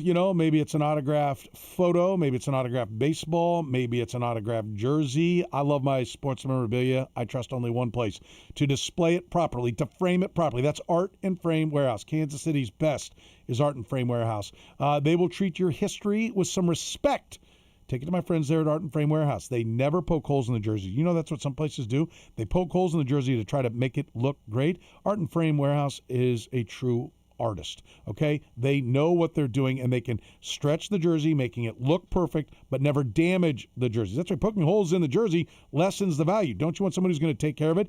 Every framing comes with a lifetime guarantee. They've only had to honor that once, and they've been in business here in Kansas City, locally owned and operated for more than 25 years. So take it where I take all my sports memorabilia. They're absolute pros when it comes to jersey framing and sports memorabilia. You're getting gallery quality craftsmanship, but you're paying warehouse prices. Don't settle for good enough. Get it done great. Get it done right at Art and Frame. Mention 810 when you walk in for some discounts on sports memorabilia and custom shadow boxes. You can check them out online right now at framekc.com. That's framekc.com, or see them in person at 92nd and Metcalf. I mentioned more than 25 years in business. They're Kansas City's best when it comes to protecting and displaying your sports memorabilia. Go to Art and Frame Warehouse online at framekc.com. Low testosterone can be a real problem for many men. It causes poor sleep patterns, decreased energy, low sex drive, and it makes it really hard to stay in shape. And as we all know, a healthy body is very important to our overall health and well-being. This is Jeff for Heartland Men's Health, and if some or all of these symptoms sound like you, we can likely help you be done with low T. We can also help you lose weight, support your metabolism, improve your gains in the gym, and more with our new targeted body composition plans featuring GH peptides, NAD+, GLP-1s, PDA, and more. Our low T protocols, applied in conjunction with our body composition plans, will help most men see real improvements, true weight loss, higher energy, improved sleep, stronger workouts, and a renewed sex drive as well. Your initial visit is just $99 and includes blood work and a medical consult. And if you start on treatment the same day, your visit is free. Call 844-447-6600 or go to heartlandmenshealth.com. Featured therapies are compounded and have not been evaluated nor approved by the FDA. Provider prescription required. See website for details. Hey, Kansas City, it's Brian Pringle with Victory Ford.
All right, the La Feta Delicatessen, end of the hour answer. Among MU, KU, and K-State, how many basketball coaches in the last 50 years have left the job for good in season? Wow. Just Jerome Tang would be my I can't guess. remember. I can't remember anybody else. That's just in other season. than Jerome Tang. None. Zero. There is one. Was it? In-season departure? Football and basketball? Just basketball. Just basketball? February 10th, 2006, Quinn Snyder stepped down. Okay. Following a 26-point loss to Baylor that moved him to 3-7 in the Big 12. After the resignation, Snyder accused Missouri AD Mike Alden, remember this, of sending Gary Link to inform him that he'd be fired at the end of the season. He went, no, I'm out. He was replaced by Melvin Watkins, and then in the offseason they hired Mike Anderson. Yeah. But he's the only one. I looked at all three of them. That's the only time I forgot all about a that. coach left the job permanently. Some guys like out for a couple games, and, you know, they come right back. But Quinn, he was a beauty. Yeah, he's bounced back He's a all right. coach. He's doggone right. he learned to coach. He could coach. Yeah. I mean, that's what he didn't know. I don't think he could get talent when he was at Mizzou, but was he a good coach? I don't know. Wasn't a CEO type. Well, he got dudes. Yeah, he got guys. He got better players than Mike Anderson got. It's amazing how little an Elite Eight run means. Yeah, it really is. I mean, because Quinn Snyder had one, Frank Martin had one, Mike Anderson had one, Jerome Tang had one, Bruce Weber had one. Yeah. I mean, went to the Elite Eight. So. Yeah, and. I mean, there's one. a lot of. Had one. That's the problem. It's one. Yeah. Because to get to the Final Four, you usually have to do more than one. Yeah. Exactly. Which is why Bill Self has been games. there. Yeah. He's lost a lot of Elite Eights, but he's been to a crap ton of them. And that's how you end up winning a championship. A metric, going to a crap ton. Got to keep doing it. That's why Missouri's been to 4 Elite Eights in their history. That's why they haven't been to the Final Four. There's no way to segue off crap ton to La Feta. That's okay? true. No. I'm going to say that right now. Other than, you could just say ton of goodness. I would like a ton of La Feta sandwiches. I would too. I'll take that right now. Check out their rockin' lineup of wonderful gourmet sandwiches. They're on the southeast corner of 143rd and Metcalf. All of the freshest ingredients, sauces, everything made to order, the freshest meats, bread, that's made fresh every single day. Happy to cater. They need 24 to 48 hours because they're not going to serve anything that isn't the freshest, best-tasting sandwich around. So they want to make sure that they've got everything they need for your catering order. Check them out online at lafetadeli.com. Go check out each and every one of their rockin' lineup of sandwiches at La Feta. Let's get some frank opinions, Curtis. Where do we begin? This is one I would usually do at the end, but I want to make sure I get it in because this is the only week we can do it. Best Robert Duvall movie role. Godfather 1 and 2. Tender Mercies, Apocalypse Now, Lonesome Dove. So we are not putting in the crew chief on Days of Thunder. No. What happened? Or Colors, or yeah, he's been in some movies, hasn't he? Or Boo Radley, and the veteran cop. Yep. Colors. In Colors, was very good in that. Opposite Sean Penn. I mean, the guy was in the business for 70 years. I know. There's a lot of movies to pick from. His IMDb, whatever they call that thing, is long. And distinguished. I used the 3 that were Yeah. Based on the things that I saw, the three most notable, and Tender Mercies was the movie in which he won his only Oscar. Problem is, for the Best Godfather Actor. is so popular, but he was great in Apocalypse Now. He probably should have won more. Yeah. I'll say that. But he was always kind of the number 2 guy. Yep. You know? For the most part. Lonesome Dove, he was. You want to know right why? In front, though. You want to know why, Curtis? Because Hollywood does not like bold people. It's true. So that's why we're number 2. That's right. That's right. He wasn't bold for much. So, again, the question. Love the question. Just how'd you phrase it? Just best Duvall movie role. Godfather 1 or 2, Tender Mercies, Apocalypse Now, Lonesome Dove. So Godfather's 1. Yeah. You put them together. 1 and 2, yeah. Just the Godfather. I think this crew is going to say Apocalypse Now. So do I. Actually, Godfather. Number? Okay. Number 4. 49%. Less. 44.9. Now you have to take a number. Yeah, So that's 48. right. We went over this 48. That's because it. we're not All going to right, have the that's fine. argument again. Yeah, because we should get I'm 48 sorry. and lower. That's right, because I'm already up 2 now, right, Kyle? Because last week I got cheated. What was the right? number? 44.9. Okay. Okay, I got you. 25% said Lonesome Dove. 24 said Apocalypse Now. Only 5% said Tender Mercies. Who are you rooting for in this battle for money? Jerome Tang or Kansas State? Jerome Tang. Jerome Tang. Number? Oh gosh, I'm gonna say 80. 81. 72.7. Ah, God, I thought that was a big number. All right. Will the final payoff for Jerome Tang be 10 million to 18 million, or 0 million to 0 to 9 million? 0 million. It'll be 10 Someone to 8. said 10 I to 18. should have included more. 18.7. You didn't. Yeah, put in I there? should have put 19. Someone said you should have done more than that, but Yeah. so what? So 10 to 18. Yeah, Number? 10 to 18. 88%. 89. 86.8. It was a great number I posted. You That was did. a That was great a number. wonderful number. I was like, how high can I go? Where and he he'd won't- still get him to go higher. Yes. Who'll be the full-time replacement at K-State? Power 5 retread, mid-major hotshot. Mid-major hotshot. Yes. Number? Frank? My turn? Yep. Okay, I'll say I'll say 70. Ooh, good number. I'm going to go higher, though. 63.8. Annoying. This one comes from Annoying. Chuck Neddox, who for some reason calls himself Carl. Could be Carl. Sling blade. Right, Carl? Mm-hmm. Ah, damn. Got them French fried potatoes back there. Will Gene Taylor make the new hire at K-State? Yes or no? Yes. Yes. Number? 66%. 65. 50.8. I'm in trouble. Kansas has 6 games left in the regular season. How many times does Darren Peterson play at least 30 minutes? 4 or more, 3 or fewer? I'm going to say 3 or fewer. It's just me. I'll go 3 or fewer also. Number?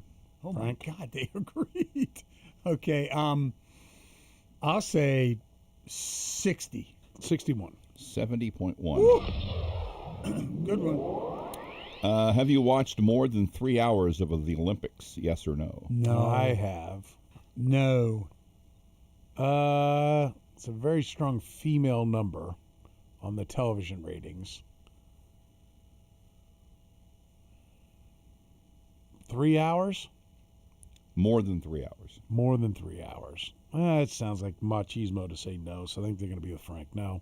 Answer's yes. Okay, Number? good. 60. 61. 59.8. Pretty good number I threw out there, Pretty Francis. good. Bad. Pretty good. What Olympics event do you enjoy the most?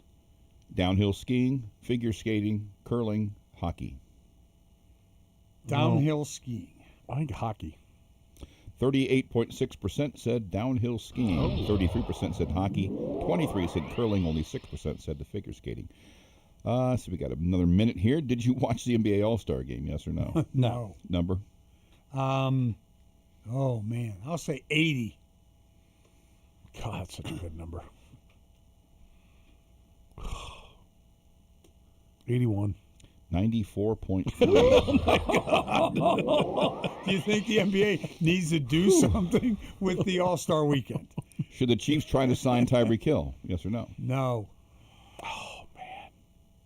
I think they know the prudency and will say no. Number? 65. Huh? 65. 64. Not 75.1. Does Missouri make the NCAA tournament? Yes or no? All right, I'm going to say yes. Yeah, I'm going to say yes, too. Answer is no. Okay. Number? Frank? 60. 59. 60.5. Oh, man. And finally, V for Villa. Oh, no. finally, one of my favorite questions ever. Was Valentine's Day, quote, successful? Yes or no?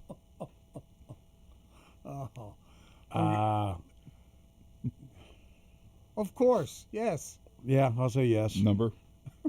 And I put the two googly eyes kind of looking to the side after it. Did. Someone goes, define successful. I said, Yeah, you right, know. no. 74%. Oh, wow, that's a good number. I'll say 73. 58.9. Oh, man. Frank wins 7-5. Woo! Where's that put us? All right, Frank takes the lead overall, 3-2 in the aggregate. Frank 44, Soren 43. Oh, man. Oh, man. Mark this date. What was it, 3-2 to 2? Today's the 17th. Let's see, 2/17. Is that what you said, 3-2 to 2? All right. 26. All right, Okay, there it is. way to Frank's got a commanding lead. Let's see if he screws it up again this year. We'll take a break. Get some What in the World, Soren? How stupid am I in current events? It's next. The program with Soren Petro. It is said that he was born under the open sky, at the base of the glacier. That is not true. Weekdays from 2 to 6 on Sports Radio 810 WHB. But what is true is I love my outdoor living space. We got beautiful weather right now. Getting outside, it is so nice after some cold winter days to be able to get out and enjoy your deck, your patio, your screened-in porch. But what's that you say? You don't have a deck, a patio? Maybe your deck's falling apart. Let All Weather Decks come in and build your dream outdoor living space. You've been thinking about it. What are you waiting for? Now is the time to call 913-206-1974. Let Cass and his team get you on the schedule. They're only about 6 or 7 weeks. They're going to book up fast, but right now, 6 or 7 weeks, and they're ready to start your project. Basically, what they got to do is wait for the permit to be in hand. Once they got it, they are ready to go. They show up with a full crew, ready to work, not kind of tearing things out and dragging you along for months. No, All Weather Decks will start it sooner, finish it faster.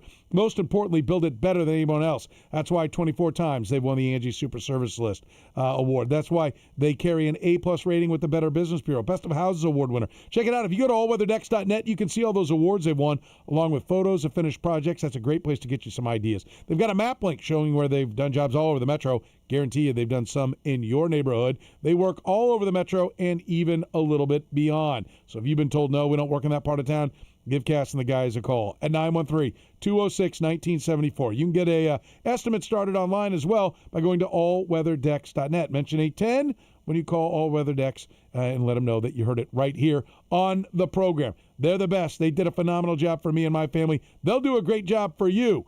So don't wait. Go right now to allweatherdecks.net. That's allweatherdecks.net and relax. Start the new year feeling comfortable. Men, if frequent bathroom trips are slowing you down, it could be an enlarged prostate. Jeff Montgomery here. I stopped putting it off and contacted Dr. Brown at Miva Medical. The non-surgical treatment was quick and covered by insurance. Contact Miva Medical, miva-medical.com. Why are you still paying on a 30-year mortgage like it's your only option? At Cap One Lending, we're changing the game with our exclusive Freedom Loan. Imagine paying off your home in half the time with about half the interest without changing your spending habits. Same income, same lifestyle, smarter strategy. Your paycheck goes to work immediately, cutting your daily interest and crushing your balance faster. This isn't a purchase or refinance gimmick. This is a proven wealth strategy most banks won't tell you about. Stop overpaying your lender and start owning your home today. Call 816-905-1111, 816-905-1111, or visit cap1lending.com. Spots are limited, so act fast. Cap One Lending, making your dreams a reality is what we do. Cap One Lending.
All right, Frank, what in the world? What do you got for me?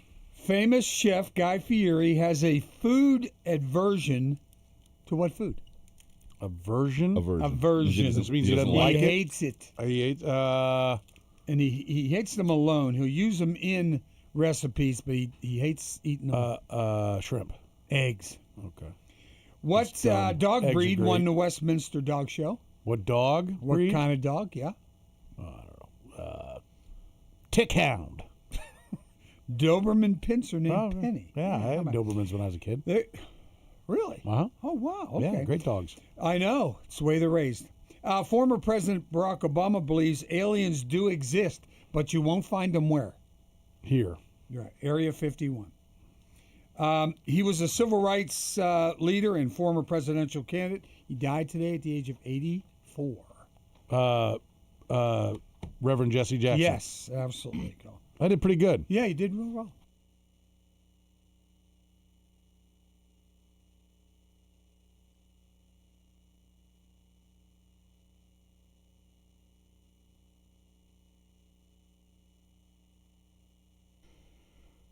All right, what was introduced for the first time at the 1952 Winter Games?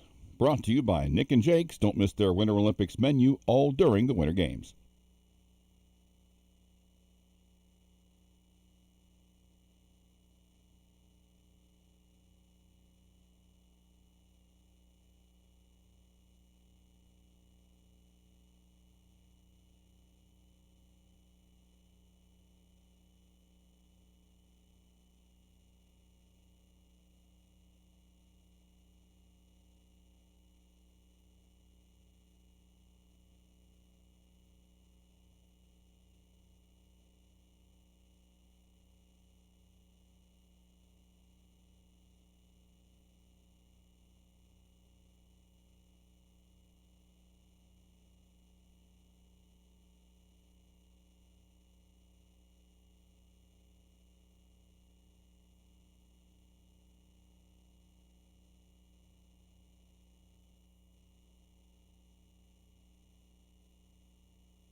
Second half of the program begins right now. We welcome the columnist for the Kansas City Star. You just heard it. Sam McDowell joins us. Sam, how are you, buddy? I'm doing great. How you doing? I'm doing very well. Sam's appearance brought to you by our friends at Easton Roofing. EastonRoofing.com, Kansas City's best when it comes to putting a roof over your family's head, over your business's head, is Easton Roofing. They are Kansas City's best. Did you know that they can write warranties on commercial flat roofs up to 30 years? Only a handful of companies across the country can say that. The reason they can, because the most exclusive commercial roofing manufacturers in the country, Elevate, Geico, Carlisle, they only supply the very best. They supply Easton Roofing. That's how they can do it. Find out for yourself. Go to eastonroofing.com. Mr. McDowell, how are you, buddy? We already did this. Doing well. I did? I get lost in all the How you doing, Sam? things I got to do. Are you good? I'm okay. How's everything going with you? A little bit worse. Okay. Well, that's good. Getting bored, is that what it is? Let's talk a little bit about the MLBPA deal. I'm curious with your thoughts with Tony Clark resigning. Do you feel that we are definitely going to lose games in 27? That it's inevitable? No, I don't feel it's definite. I mean, that's You don't? That's pretty strong, isn't it? I think it's pretty inevitable. I mean, a possibility, yeah. I wouldn't say inevitable. I mean, what needs to happen and what should have happened the last go around was that there are enough players that this current CBA doesn't benefit that they need to realize they're in the majority on this. But what ends up happening so many times is the guys at the table are often the guys who are trying to maximize the most amount of money they can make, and I don't know that that's fully representative of the entire group. That's the exact same thing that I said. I think at some point the have-nots have to not only outnumber, but they have to recognize they're a have-not and then look to empower themselves. And I think that's the question, I think, also on the other end with the ownership. Is ownership now at a point where the have-nots have come to be everybody but just a few teams? Yeah, and you true can too, yeah. you can force the idea of, like, we're sticking in for a salary cap however long it takes, and you guys are tough. Like, we don't care that you're voting against us. I mean, to me, I think that's are the have-nots ready? There's way more of the have-nots in both groups, but are they ready to stand their ground and lose some money for the fight? I mean, I don't even know that I think the have-nots in baseball won't lose money. Like, if you would force the issue and you would get the vote, you'd say we're taking a salary cap as long as the floor comes up and the minimum comes up. That's going to benefit all of us better, most of us more. It's just going to take off the top end a little bit. Then I think this could be resolved fairly quick. But usually every player thinks they're going to be Mike Trout. Yeah, and there's one more thing I think that the players should demand, which is teams get a lot of years of control at a pretty relatively inexpensive price, in the grand scheme of thing. I know, like, Seaboldt just broke a ridiculous record for arbitration, but, like, he's a rare case. The average case is like the Vinny Pasquantino case, where he ends up settling for a contract extension that is 2 years and $11 million, and that'll end up covering his 5th year in the league. In the NFL, first of all, it's dependent on where you're drafted, but then, in that 5th year, unless you're a rookie like Trent McDuffie gets his 5th year option renewed for a good amount of money, you get to hit free agency after 4 years. And the NFL or baseball, you got to do the minors thing and then the big leagues thing for 6 years before you get to cash in on that. So your minimum thing addresses that to an extent when you talk about, not just a team minimum but a player salary minimum increasing.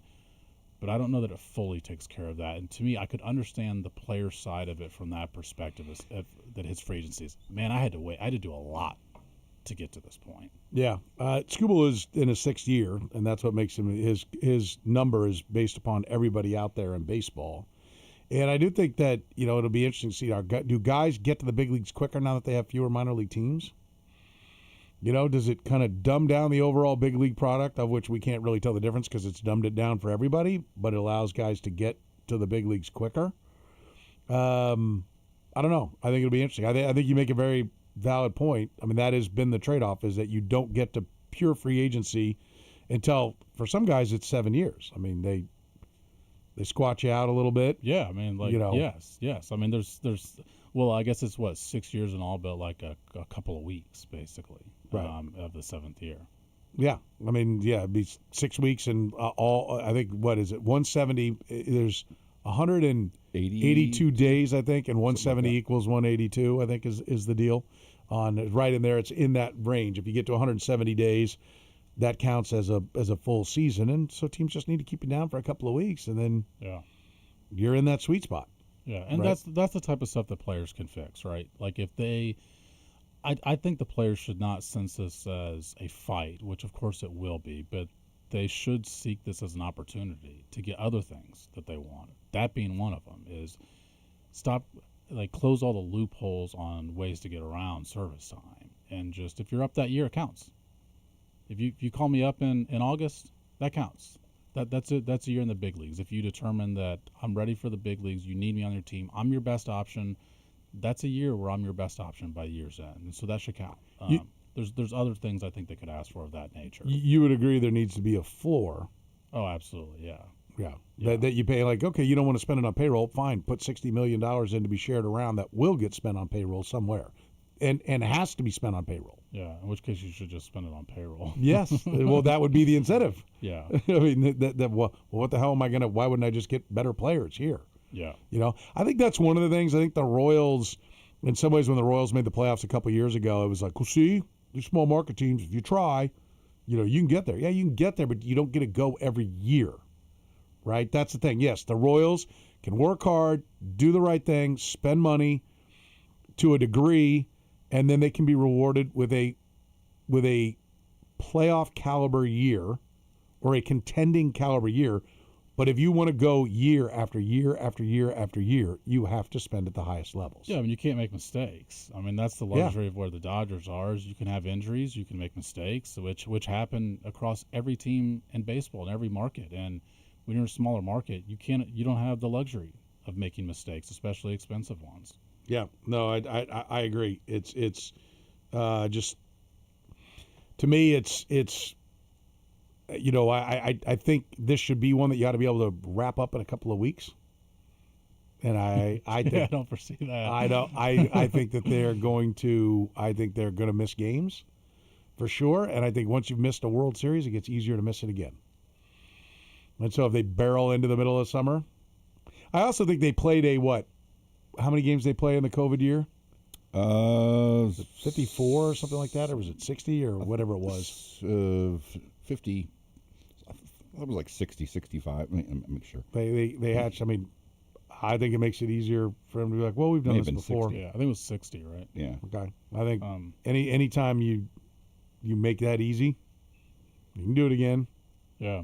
I mean, yeah, I definitely think it's a possibility. I just don't think it's a certainty. I mean, theoretically, well, first of all, today's news should put them a little bit behind, but the players know what's coming. I mean, owners have been out there. There's been reports out there. There's very clearly intentionally leaked from owners to say this is what we're going to be asking for. Like, the players can prepare for it, and I think they should. Like I said, I think they should see it as an opportunity to say, look, it's a major advantage to know what the other side wants and that they're desperate to get it. So take advantage of that. You know, what 10 smaller things do you want? Say, give us 9 of these 10. Yeah. Whatever it might be. I just think there's opportunity there that would grow the game overall. I think baseball's done a great job the past couple of years. I think the rules have made the game a lot better and more watchable for the people that want that sort of instantaneous kick. But I do think we know that we have several markets, because we've got familiarity with it here in Kansas City, that don't feel like they have a chance going into the season, and that's not because of their manager, of their GMing. It's because of just the structure of the game. Do you believe that the Royals are a playoff caliber team this year? Yeah, I definitely think they could make the playoffs. The Tigers are going to be tough, especially with their recent additions, but yeah, the Royals are good enough to make the playoffs. They were good enough last year. They didn't make it, but they were good enough to make it last year. What were they missing? Well, they couldn't. And how have they filled it this year? It was the outfield, right? Yeah, but I still think like one of the things was something I mentioned a couple times in the show, like how bad they were against just bad pitching. Like that seemed pretty fluky to me. But when you looked at it, it cost them their season. I think they could have been a playoff team if they just hit bad pitchers the way the rest of the league hit bad pitchers. I don't foresee them having the same sort of, at least to the degree of difficulty they had on the base paths last year. I just think they have too many good base runners to make the amount of outs they did. And like, I didn't think a lot of their outs were out of aggression. I thought a lot of them were brain fart sort of outs that they made on the bases. So I don't you think they got brighter this year. Well, then you get Cole Reagans back too, right? I mean, Cole Reagans is a pretty big addition that you were missing from your rotation a year ago. Even if your rotation was solid last year, I still think that's a pretty good addition to add. Yeah, I think. How many starts do you think you get from Cole Reagans? What would you put the over/under at? 26, maybe. Really? You put it that high? Yeah, I mean, why is that stunning? 2 Tommy Johns. Last year? I mean, when is he? How many times has he started 26 games? I don't know. I mean, obviously he did a couple of years ago for him. He has made in his career 9, 12, 0, 12, 32, and 13. Yeah, well, in the big leagues, yeah, right. I mean, he hasn't been a big leaguer I'm assuming for that that's longer. where we're talking about is the big leagues. Yeah, but I mean, like, you know, when you talk about 12, his second year, he also pitched in 29 games. I mean, he just wasn't a starting pitcher for most of the. No, I hear what you're saying. Listen, I hope you're right. I mean, and you might be right. I'm not the end-all, be-all line setter.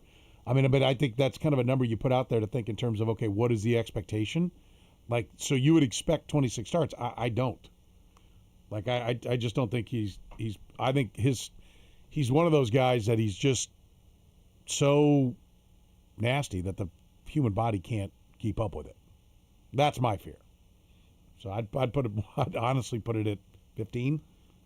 They're also more prepared than they were at this time a year ago. True. I mean, they're for the second straight year, their additions at the trade deadline have benefited for the following off season, not just for the remainder of that regular season. Yeah, I'm going to be clear. I think they're going to make the playoffs because I do like the depth of the pitching. I like all the things you're talking about. I think they're going to make the playoffs. But I you know, again, I put the total at 15.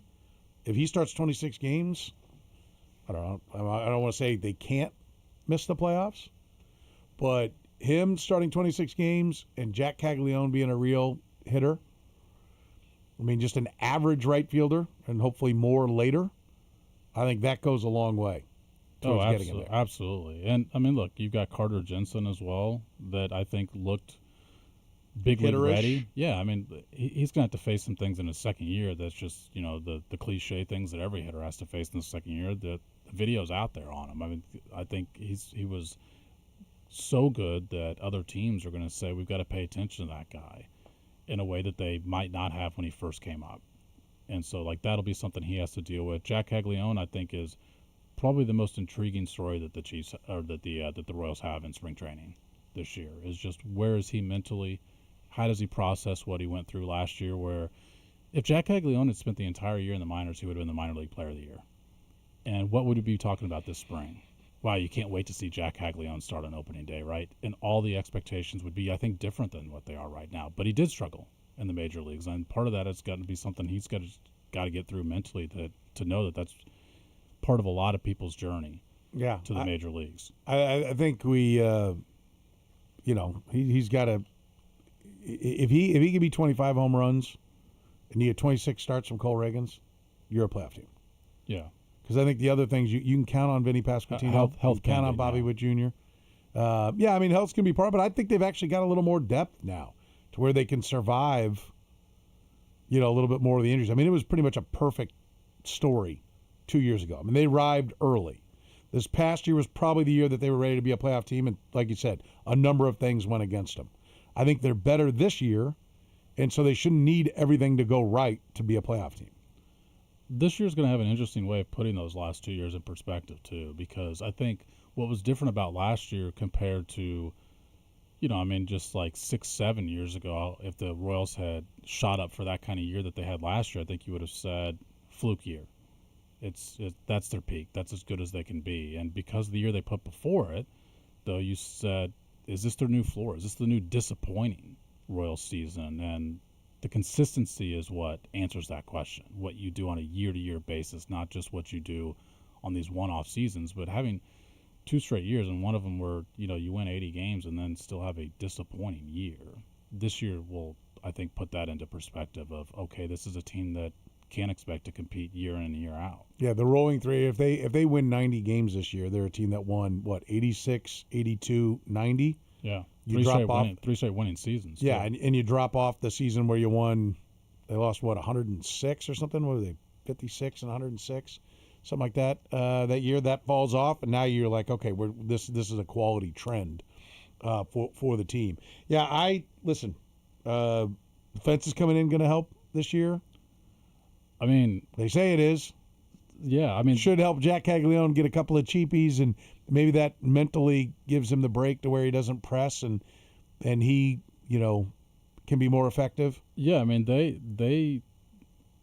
I don't just like the fact that they did that because of what you said. I mean, like, look, I think the player they think statistically would benefit the most is Bobby Witt on his oppo field power, but I just like the process that went into it. I mean, anytime you've got a group that's putting so much analysis into it that they're looking at every foot. Okay, if we brought it in one more foot, what would that mean? What would that have meant for last year? And they anticipate it's like worth like 1.4 wins or something like that. I mean, if they added a player that could add 1.4 wins, we'd be talking about it, and as a good thing. Yeah, no doubt. All right, so you got them competing for a playoff spot. Spring training's off and running. When are you going? Are you going sometime soon?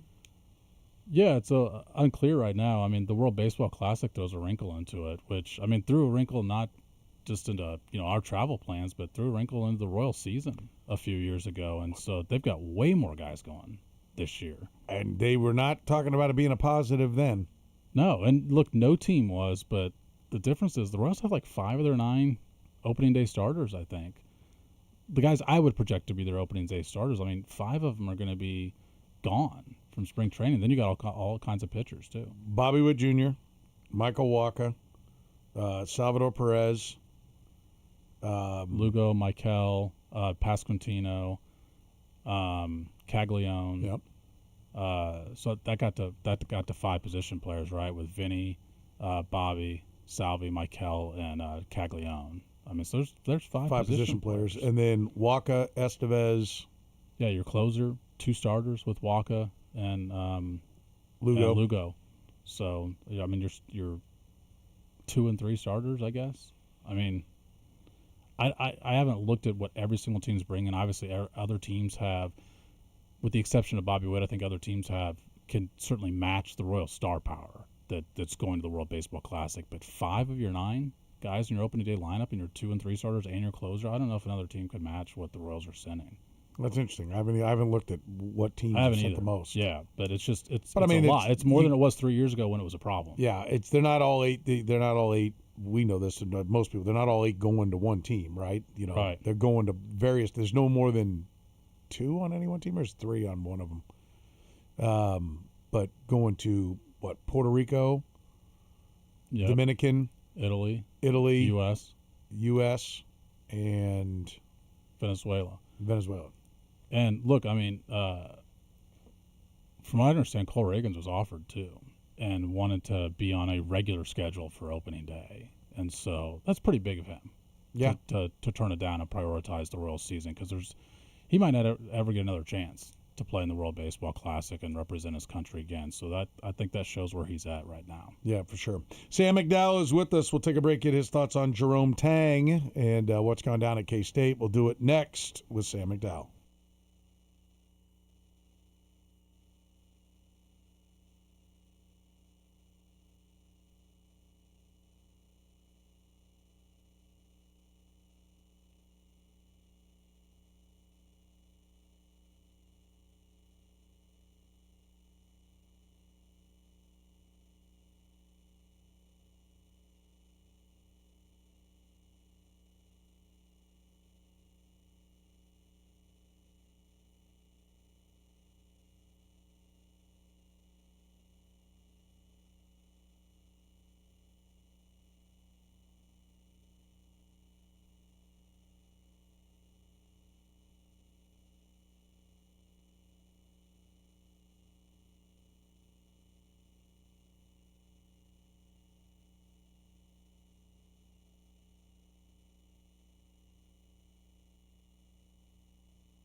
All right, the Nick and Jake's Winter Olympics answer. What was introduced for the first time at the 1952 Games in Oslo, Norway? Snow. Yes. Look at snow. No one had ever seen it before. It was amazing. Yeah. People were like, what is this crap? Yeah. Bobsled. Nope. It's bobsleigh, by the way. I've learned this year. It's never been the bobsled. Only if you're a snob. True. I'm a snob. I don't know. It was the first Winter Olympics torch relay. Ah, okay. They'd done it in the summer. Mm-hmm. They decided to hatch it at the winter. Had never done it in the winter. Okay. Did it in, Norway, which the best country. With Norwegians. Even more amazing. Yeah. Yeah. Let's. You know where Norway ranks in the medal count? Usually they're first. Are they still first? Yeah. Probably. Yeah. I'm assuming. They're on a roll. They were earlier. I assume that. I end up looking up the medal count multiple times a day. My 5-year-old is obsessed with just the medal count. Really? Yeah. He is unbelievable when it comes to countries. We watched the opening ceremonies. He could tell you when their countries are walking through, all of them, who they are, because he knows the flag of every country. I'm not kidding. He could name like 250 countries by their flag. There's not that many, but because it's remarkable. 180 probably. 206. No, I'm not talking about just the Olympics. I'm just saying in general. No, I think there's 206 recognized countries around the world. Okay. Because similar moment, my daughter memorized the capitals of all of them for the geography beat. Kindred so I spirits, have a similar type, at home. So yeah, that was interesting. If you ever want to hear the 15, 16 minutes it takes to ramble them all off, I'll play the recording. I could see us getting there. Okay. We're at the countries. We're at how many counties are in every state he could name, and it's how many counties in each state? What do we got? Give me a couple. Oh God, I don't know. He could. I mean, he could tell you at least like 90% of them. I bet out of the 50, he could get 45. How many counties are in each one? How many counties are in every state? Yeah. Wow. That's impressive. It is. That's impressive. It's his version of, it's his dinosaurs or whatever. That's just what he gets into instead. Yeah. Okay. Country's flags. I like it. Jerome Tang. Yeah. Thoughts on how K-State did it? Yeah, I mean, I don't know that they've got a great case. You think? I could certainly see this getting them a little bit of money because maybe you settle to get the money quicker, something like that. Did you read the tweets from his lawyer? I did, yeah. Yeah, I think a settlement's coming. Well, I mean, that's what you say, right? I don't think it's a bad idea strategically for the lawyer to remind Kansas State that they don't really want to go through discovery. So I think that's what he means by the embarrassment part. But, I mean, look, I don't disagree with K-State's reasoning. It's just that it's not for cause. Oh, you don't – wait, back up there. You don't disagree – like they had to make a change. Right, okay. Yeah. And you don't disagree with the firing. It's just not for cause. Yeah. I mean, it was, his predecessor with Bruce Weber, it was just time. Mm-hmm. And I think people were just frustrated that the last few seasons didn't go. I do think people with K-State were pissed off about the attention that was being brought to their program over the last months. I mean, I wrote this and my immediate reaction to it on Sunday night, but over the last month he blamed the system first. It was just tell me the rules and I'll get it right. And you and I have talked about pieces of this, but when you put it all together, which is of course what K-State does when they make a decision like this, it really stands out. I mean, you blame the system, say you should have more players there than what you have. A system that every coach in the country has to deal with. You're the one using it as an excuse. You blame the media and say they're going to twist your words no matter what you say. After a 34-point loss, like it's the media's fault for thinking that's not a great result. Mm-hmm. And then you blame the players. You say the players don't deserve to wear the uniform, which, by the way, you go back to the preseason, he said he had the best shooter, the best point guard, and the best athlete in the country. And after that loss I'm talking about where he blames the media, that was just like days earlier before he says the players don't deserve to wear the uniform, where he says, hey, you don't know how hard these players work. Love the players. So he loved the players, then they didn't deserve the uniform, wear the uniform, then they didn't have their names on the uniform, and after that game, he loved them again. They were turning the corner on what it meant to wear a K-State uniform, and I phrased it this way in the column, and maybe it was a bit harsh, but it felt to me like he was like learning these motivational tactics from like a Disney movie. It was like watching Miracle over the weekend or something, and was like, here's how we're going to try and get the guys going. I just thought the players could see right through what he was doing. It just, none of it to me seemed all that authentic or all that genuine. And well, I think it's because he looks at his team and had no idea what to do. Yes, and but that's what Prom said. It's like you're all over the place, right? And like just be yourself. Just like players will respect that aspect of it. And I mean, if your players quit on you, which is what he implied after that Cincinnati game, and I will say there's clips where I don't disagree with him on that, but ask yourself why. Because you said you recruited the right guys, you loved your team, so if they quit on you, what is that a reflection of? Why did that happen? And I think that they could see through the messaging as inauthentic. Yeah, I think, look, he did not figure out in his short time, and everybody's still trying to figure it out, and it's probably unfair to ask him to figure it out, but how to get his arms around the NIL and paying and acquiring the right players to fit together to build a greater sum than the parts. That's without a doubt difficult, but to use that as an excuse is to ignore the fact that he paid Coleman Hawkins $2 million and thought, and look, I think Coleman Hawkins, from what I understood, was a competitor. I mean, we remember him at the end of the season. At the Big 12. I mean, he was really bothered by the fact that he did not come through in a bigger way, I think, for Kansas State. I don't think you recruited the wrong person, but he wasn't a $2 million player in this. That's on you. Right. Like, you have that kind of money. You're the one that gets to decide how to spend it. And Gene Taylor said, when I talked to him in the summer, this is one of the reasons why I like to talk to the ADs in the summer, is he said, well, I said, hey, you had some problems. He said, well, I think he's learned his lesson, and he went out and he worked on it earlier rather than waiting and maybe overpaying for the last talent out there. Go in, have a plan, and build a real team.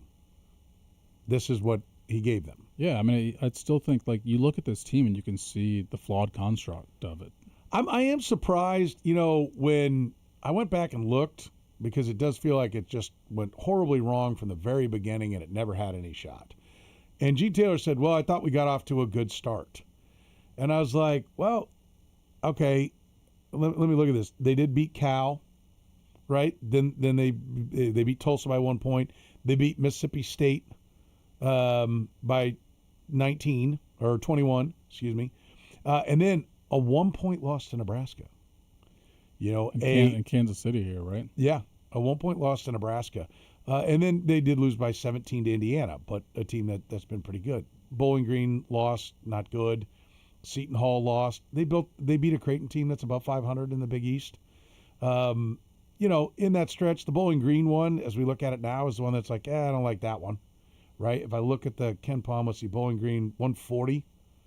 But otherwise, like losing to Nebraska, Indiana, Seton Hall, it's okay. Cal, Tulsa, Mississippi State, not great wins, but top 100 teams, right? Then they win the 4 in a row with Creighton nestled in there, and then they get into the conference, and it just fell apart.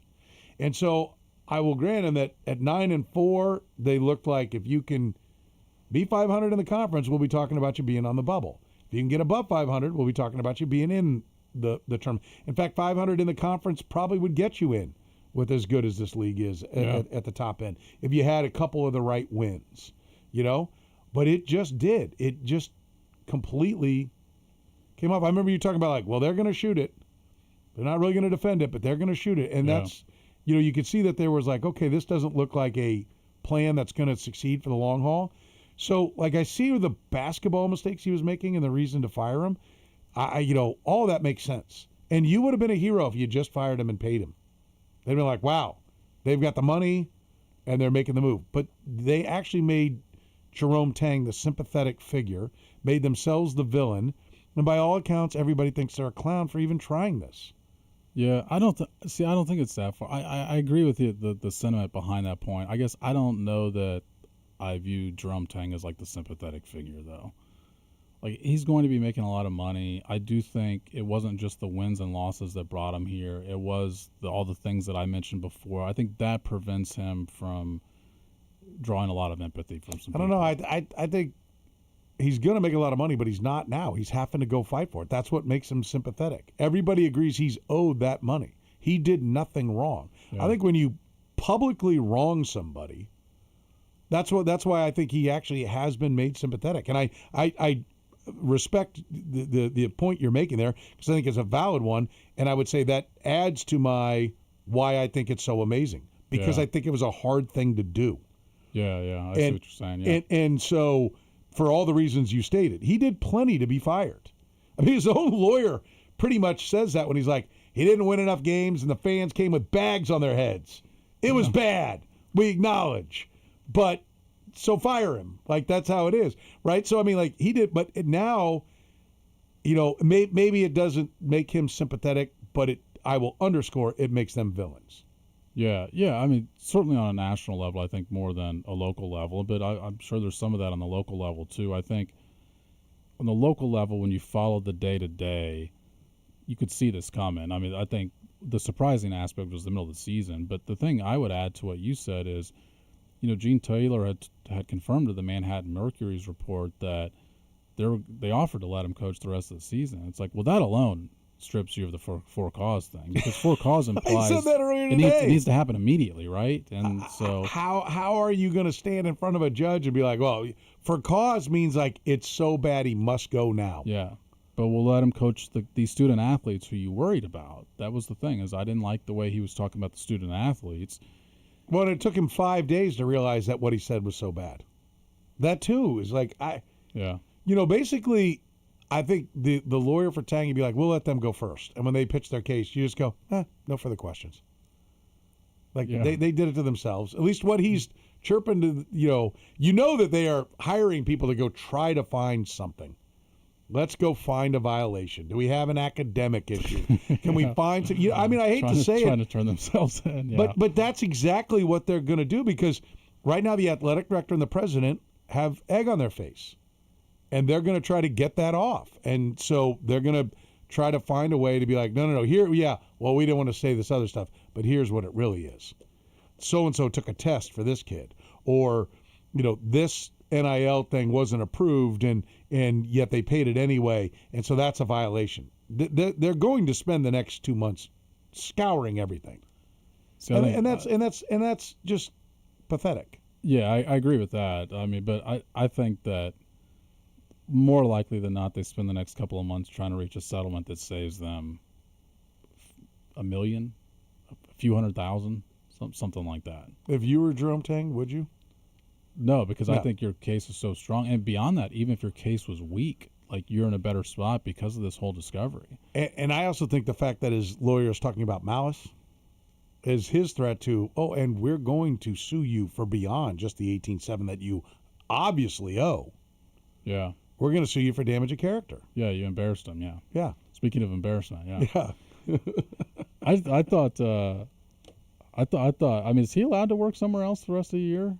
Like, is that, like, if you get fired? If he were on the bench at Baylor tonight? Yeah. Could he be on the bench at Baylor tonight?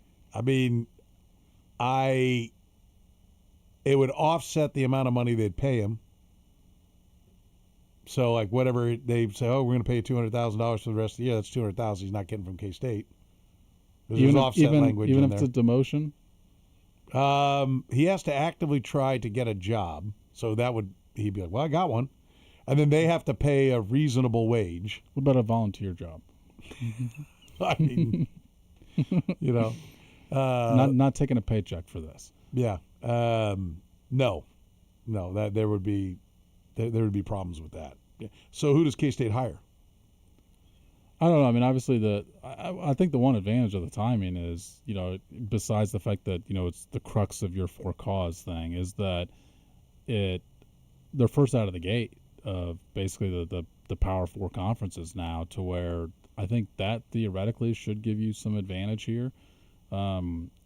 I think you're going to hear the SLU coach's name a lot, but I think you're going to hear it for other openings too. I think he's going to have some picks about, and so what can you do to entice them? It's interesting timing for K-State, and this was the whole interest behind could they afford to pay the $18.7 million was just that, you're paying a lot of coaches now. I mean, we still don't know what Chris Kleiman is going to have there's going to be some sort of settlement there, even though he stepped away on his own.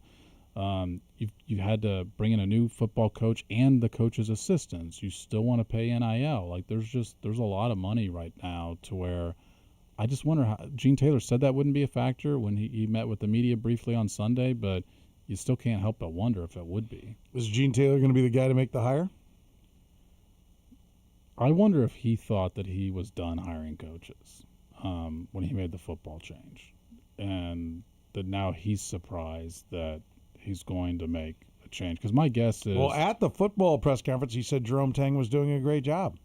My guess is that he had anticipated that there would at least be another year. And look, I think K-State boosters probably felt that too. Especially, I mean, you mentioned the quote-unquote good start. At least into January, I think you thought, is this going south? But not, is he going to get fired this year?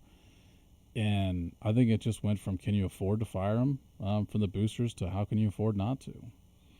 Yeah, I think that, and I also think the fact that they didn't decide to fire him until in the middle of the Houston game when he was meeting with the president, I do think somebody brought this up that is it the president that really wanted him out, and Gene Taylor that's just doing the bidding that was I think tasked him. I think you could come up with all sorts of theories on the timing, that being one of them. But I think you could certainly say, you talked about the potential to try and find something now that helps you for a cause. You might have been told ahead of time, hey, you might have a for cause thing here about the comments. Okay, we got to get rid of them now then. It's got to happen right this second. That's the only way that for cause thing works. I mean, so I think, like I said, I think you could make your head spin with the amount of different reasons you wondered about the timing, but it's their fault that we're sitting here guessing.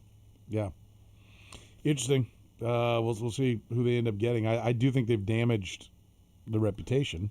See, I just think I don't disagree that's happened, but as far as like what a coach will prioritize, I think people are making too much of that. I don't think people are making too much of it as far as just the reaction to this and whether or not that's a big deal. But as far as how applicable it is to the next head coach, I think the next head coach is going to say, what do you pay me? What do you pay NIL? I think it's entirely possible that the next head coach is not offered a Power 5 job by anybody else. Really? Yeah. I think you want, to maximize your earning power, you want to go someplace where you think you're going to have support. And this president was involved in the conversation to fire Jerome Tang at the end and also was sideways with him on the Naquan Tomlin thing 3 years ago. I think there's a history that the president is not an easy guy to get along with if you're a basketball coach, or at least wasn't for Jerome Tang. And you'd have to wonder yourself, am I going to be able to get along with the guy? Yeah, that's fair. I think, inside coaching circles, they of course have more information on that answer. And maybe they point the arrow in the other direction in that situation. I don't know. Yeah. We'll take a break. Sam McDowell is with us, columnist for the Kansas City Star.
Sam McDowell is with us from the Kansas City Star, columnist for your Kansas City Star.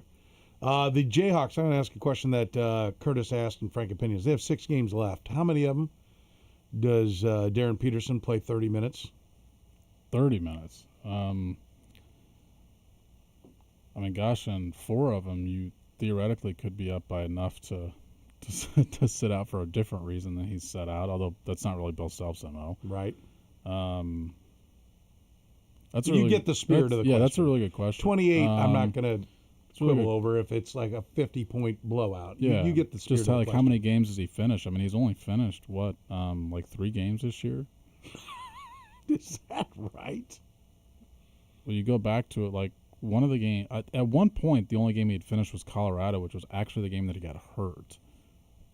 And then you had K-State, which he didn't play. Then you had BYU, which he did not finish. You had Texas Tech, which he did. So that would have been his second, I believe. Utah, and then he didn't play against Arizona. I think he's finished 4 games maybe this year. So, I mean, you've only got 6 games in the regular season. I have heard that the cramping is not the same as what it was. But I'm still only going to say that Texas I'm going Tech to say magic. half. I'm going to say half. Half? Yeah, I'm going to say half. What'd you guys say? The question was 3 or less or 4 or more. Let me see what. And 3 or less, 1 at like a 65% clip. It's now 68-32, 3 or fewer. So, I mean, that's where we are. I think there's a chance if he's good to go, then he ought to be good throughout the rest, barring some new injury. I do think we're done with my legs don't feel so good. Done? I think they're on the right side of it, but I would hesitate to call it. Oh, done. I took the 3 or less. I mean, I think there'll be something new. Okay, I was going to say what's going to keep him out. Something we don't know yet. Okay. I mean, listen, it may add up to we a hadn't thought about championship. flu-like symptoms until they popped up. So who knows what's next? Yeah. I mean, they need these. They need how many games do they need with Darren Peterson? I think would be not to crap on your question here, Kurtis. But to me, the more intriguing if question, it sticks, but to me, this the would have more been better. The more intriguing question for KU's future is like, how many games do they need to play with Darren Peterson in order to feel good about where they are going into March? Well, I think you want to make a statement. You don't want to get beat by 18 by Houston and Arizona. I think you'd really like to find a way to win one of those 2. I think you expect to win the other 4 with him playing. How many they need him to play basically to win? No. I'm not saying to win. I'm saying to feel good about that they're in a good rhythm going into March. Oh. Like, how many games is it going to – because, like – For me to feel good about the rhythm? They looked lost offensively in Ames, like, with Darren Peterson. For me to feel good, he needs to play 5 of the 6, and if he's what going to I miss think one, it's it needs about to be one early, and he needs to play the last 4. That's where I think it about is. I think they're about 5 – I think, you include the Big 12 tournament, I think they're 5-6 games away from being able to develop the rhythm they want to. We've seen it in spurts for sure. Like, we've seen them at their. I still think we've seen KU at their peak. Like, they were so good against Iowa State at home. They were so good against against BYU for that first half. I mean, I'm not sure they've got another level beyond that. But to feel good consistently, like it's not a one-off, I think you're going to need 5-6 games with them. Yeah. And right now, they are, for the Big 12 tournament, they're sitting loss column-wise. If they win, and it's an easy one next, right? Yeah, Oklahoma State. Then they would be potentially in a 3-way tie for 3rd. So, but I don't know that there's anything to avoid. I don't want to play Houston in the second round. I don't want to play Arizona. I mean, it's going to be tough no matter what. It's going to be an awesome tournament. It's going to be a great tournament. tournament. To have it here in Kansas City. It's going to be a great tournament. Absolutely. It's going to be a great tournament. Sam, great having you in. Appreciate it, buddy. Yep.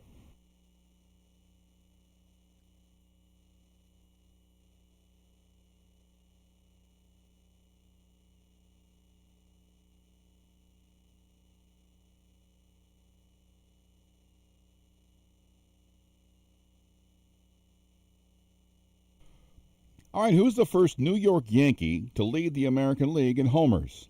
Brought to you by La Feta Delicatessen.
Fourth quarter of the program begins right now. Finishing strong. Thank you, Sam. Finishing strong here on a Tuesday. Still to come, the great Gary Parrish talking some college basketball with you. Right now, though, we give you the things you need to know. Let's start with a little Royals baseball. Our man, Jack Johnson, in Surprise, covering the Royals, talking to Matt Quattrero. Talking about the state of mind. What is the state of mind of Jack Caglione coming into the spring? That's the whole key for him. I mean, you can see the physical tools are there, the arm, the power, the movement, how he moves around on the field. He's always been a productive hitter. The mental part is the growing up at this level and understanding that there's going to be failures and how you deal with those and what control your controllables is really what he has to do. Okay. Well, I think that's pretty honest. Yeah. It's the whole key is the mental side. Yeah, the mental side and not swinging at pitches that are coming by at his chin. Yeah, and I wonder how much of that, because there were times that last year it looked like those two things were linked quite strongly. Yeah, like you can see, like he's just up there guessing now, man. Yeah, it was at a point where you're like, okay, I understand that you're wanting to, not have the negativity of sending him down, but. And he's looking like he needs to go down. It would look like sometimes where you'd have a big night, and you're like, well, maybe that'll unlock something. Maybe that. Oh, nope. Nope, not going to happen. Two homer game in Texas that Sunday. Then he had the night where he hit two here. One of them was cleared the third wall, and that was maybe going to be something that got him unlocked, and he just never could continue what he was doing. It was, I'm sure, maddening. Yeah. For the Royals, God, you can see the ability. Why can't it click? He needs to lay off. I mean, he get behind in the count, and then he's at their mercy, and then he's trying to protect against the strike zone, and he wants to take a big cut. That's not the kind of swing that lends itself to defensive swings, to just bloop one out over first base. So he needs to work. He needs to get ahead in the count. They know what he chases, and they got him chasing. I remember early on I was tracking it. The first week or so, he was almost taking too many. Like he'd get down. He was taking pitches, but for strikes.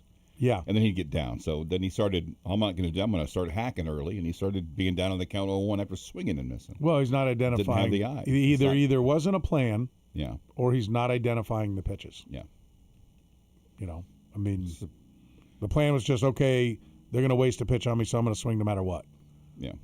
As opposed to, okay, this is what I can hit. Here's my heat zone. If it's in this zone and it's this pitch, I'm swinging.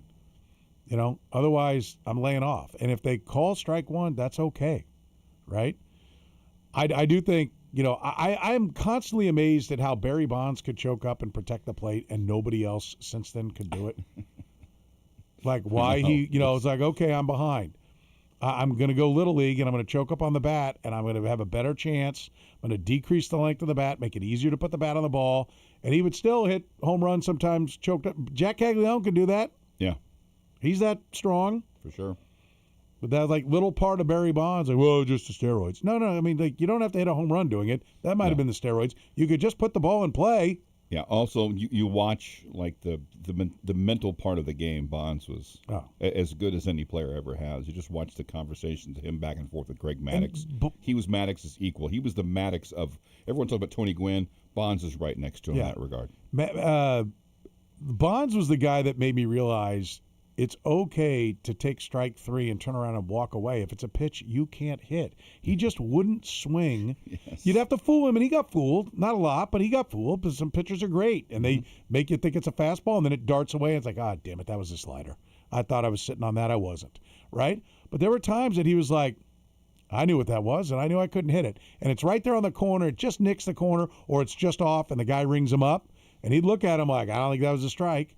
There are other times he'd look at him like, yeah, that got it, but I can't do anything with that pitch anyway. Right. So, it's tough for a guy like Jack Caglione who's so big, so strong, so long that he could cover the plate and then some, and he could bad ball hit. Yeah. And there are guys, Vlad Guerrero, Kirby Puckett were notoriously great. Vlad Guerrero golfed like a double that bounced. Yeah, bounced in front of the plate, and he hit it off the wall. I mean, so I don't know that there's very few guys that can do that. that's the problem. All right, it looks like Jonathan India is going to be the second baseman. So Michael Massey going to be looking for a new spot. Matt Quatrero asked how Massey's looked so far. He's looked really good. He finished the year with the sore ankle, moving around really well. Watching him take ground balls and fly balls has been really impressive. I know he put a ton of work in the offseason on just honing his swing and understanding what his pillars are and sticking with them. And I think he can be a really valuable asset for us. We know how good he is defensively. Obviously, left-handed bat that we've seen really good things from at times, and his versatility is going to be really important. He was the one guy last year, I think, after his run late in the year, particularly in the postseason in 23 or 24, really thought he was going to break out a little bit and be a consistent guy. It never, ever fell into place for him last year for various reasons. Yeah. So he almost to the point where people have kind of forgotten he's not even on the team. He mentioned his versatility. I mean, it may come down to him versus Nick Lofton, right? Mm-hmm. Quatrero was asked what he wants to see from Lofton. Well, just to continue to mature. I mean, he's crushed AAA the last couple years, and like we've told all these guys, knock the door down. He did that last year. We made a move and moved on from Renfroe at a time because of Lofton and what he had done in AAA. We believe in him, and he has to take advantage of whatever opportunity he gets. Really gets on base at the minor league level. You like to see him carry that up. I mean, lose some of it, but still have it. I mean, then he becomes a really valuable guy because of all the different places he can play. But you get down to who that 26 guy is going to be, who that 13 position player is going to be, and they're going to have to play multiple spots. Yeah. So. Yep. And that 26th guy for a team, if you think this team's going to be good, that there has to be battles. The battles for the last roster spot have to be between guys who can play. And whoever doesn't make it needs to go down and get to work and be ready to come up because there will be a need during the course of the year. People will get hurt. Michael Garcia going to be playing in the WBC. He'll represent Venezuela. He was asked how it's going to feel to have Venezuela on his chest. I get cheers when you say that. And when I was young, never like be able to put in that name and on my country and my chest. And now putting like in big league is going to be more fun than the past. So just going to be there and having fun and see Miguel Cabrera, all those like Hall of Famers from Venezuela. I'm going to learn a lot from them. If you grew up watching Miggy, and now you're wearing Venezuela across your chest, you're playing the WBC and seeing him, it's pretty cool. Yeah. The arc, the explosion of Garcia, we thought he had some potential, but I think last year he played even beyond what a lot of people were expecting. It'd be nice we can show that last year wasn't a fluke. Yeah. All right, one more on Garcia. Asked about his goals, says he's only got 2 this year. I think play better than last year and, get to the playoff. That's the goal for me and for everybody. Play better than last year and get to the playoffs. I'll take it. That's pretty matter of fact. One other baseball note, Jeff Passan, who will start joining us regularly here in a few weeks, doing his baseball reports he usually takes Florida. I think he starts in Florida and then goes to Arizona. Watching here, Sports Center, the different sports centers, he's doing a great job of rotating around his hotel room for each hit. So if you guys will remind me to ask him about the fact that one time it's kind of there's the window, there's the TV. I think he was out of spots for this last one he just did because it was like an unmade bed, pillows and whatnot, laying back on his bed. Let's go ahead. He is a smart person, so I'm sure he thought that all through. Yeah. He'll figure it out one way or another. Some baseball notes. The Twins suffered a major setback during their full squad workout. Elbow injury for Pablo Lopez, likely going to sideline him. Talking UCL, correct? Mm-hmm. So that's not good for the Twins. General Manager Jeremy Zoll told reporters that Lopez has a significant tear in his right UC ligament. He'll seek a second medical opinion, but expect to need Tommy John surgery. And MLBPA executive Tony Clark has resigned amid a federal investigation, leaving the union without its longtime leader less than a year before the expiration of the MLB's collective bargaining agreement. Sources told ESPN. They also tell ESPN that Clark resigned after an internal investigation revealed he had an inappropriate relationship with his sister-in-law, who had been hired by the union in 23. The Eastern District of New York has an ongoing investigation into the finances and other dealings of the MLBPA. Prosecutors are also investigating allegations of obstruction, according to sources briefed on the investigation who spoke with ESPN on the condition of anonymity. A lot going on there with the MLBPA at a time that they need to be getting their ducks in a row. Instead, they're looking to hire the top guy is a new gone. guy. Yeah, for sure. Kansas remains number 3 seed in Joe Lunardi's most recent bracketology. He has 8 Big 12 teams and 10 SEC teams in the field. Missouri is listed as the first team out Number on Lunardi's 69. bracket. They are one of the last ones in on the CBS bracket. Yeah, 11 seed facing San Diego State in the play-in game. Yeah, so, Joey brackets. And by the way, San Diego State is the last team in for Lunardi, so that would kind of make sense. There's just one notch difference. Baylor is at K-State. Baylor a 4-point favorite. That game's at 8 o'clock tonight on ESPN2. It'll be interesting to see. There's just a lot of things. Yeah. Who shows up?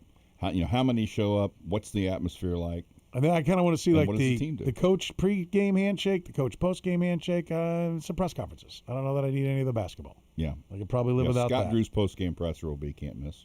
And what Chuck Powell told us on the 2-minute drill last week from KJR, friend of the program, seems to be accurate, which we expected, but coming to fruition. Kenneth Walker, if the Seahawks are going to bring him back, they'll likely have to do it through free agency. The team unlikely to use its franchise tag on the Super Bowl MVP.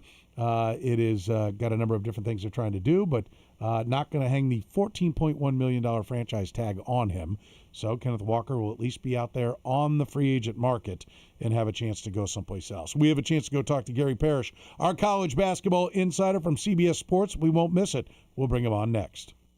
The program with Soren Petro. Our program's going to be more important than any of you. Don't ever think that you're more important than this program. Weekdays from 2 to 6 on Sports Radio 810 WHB.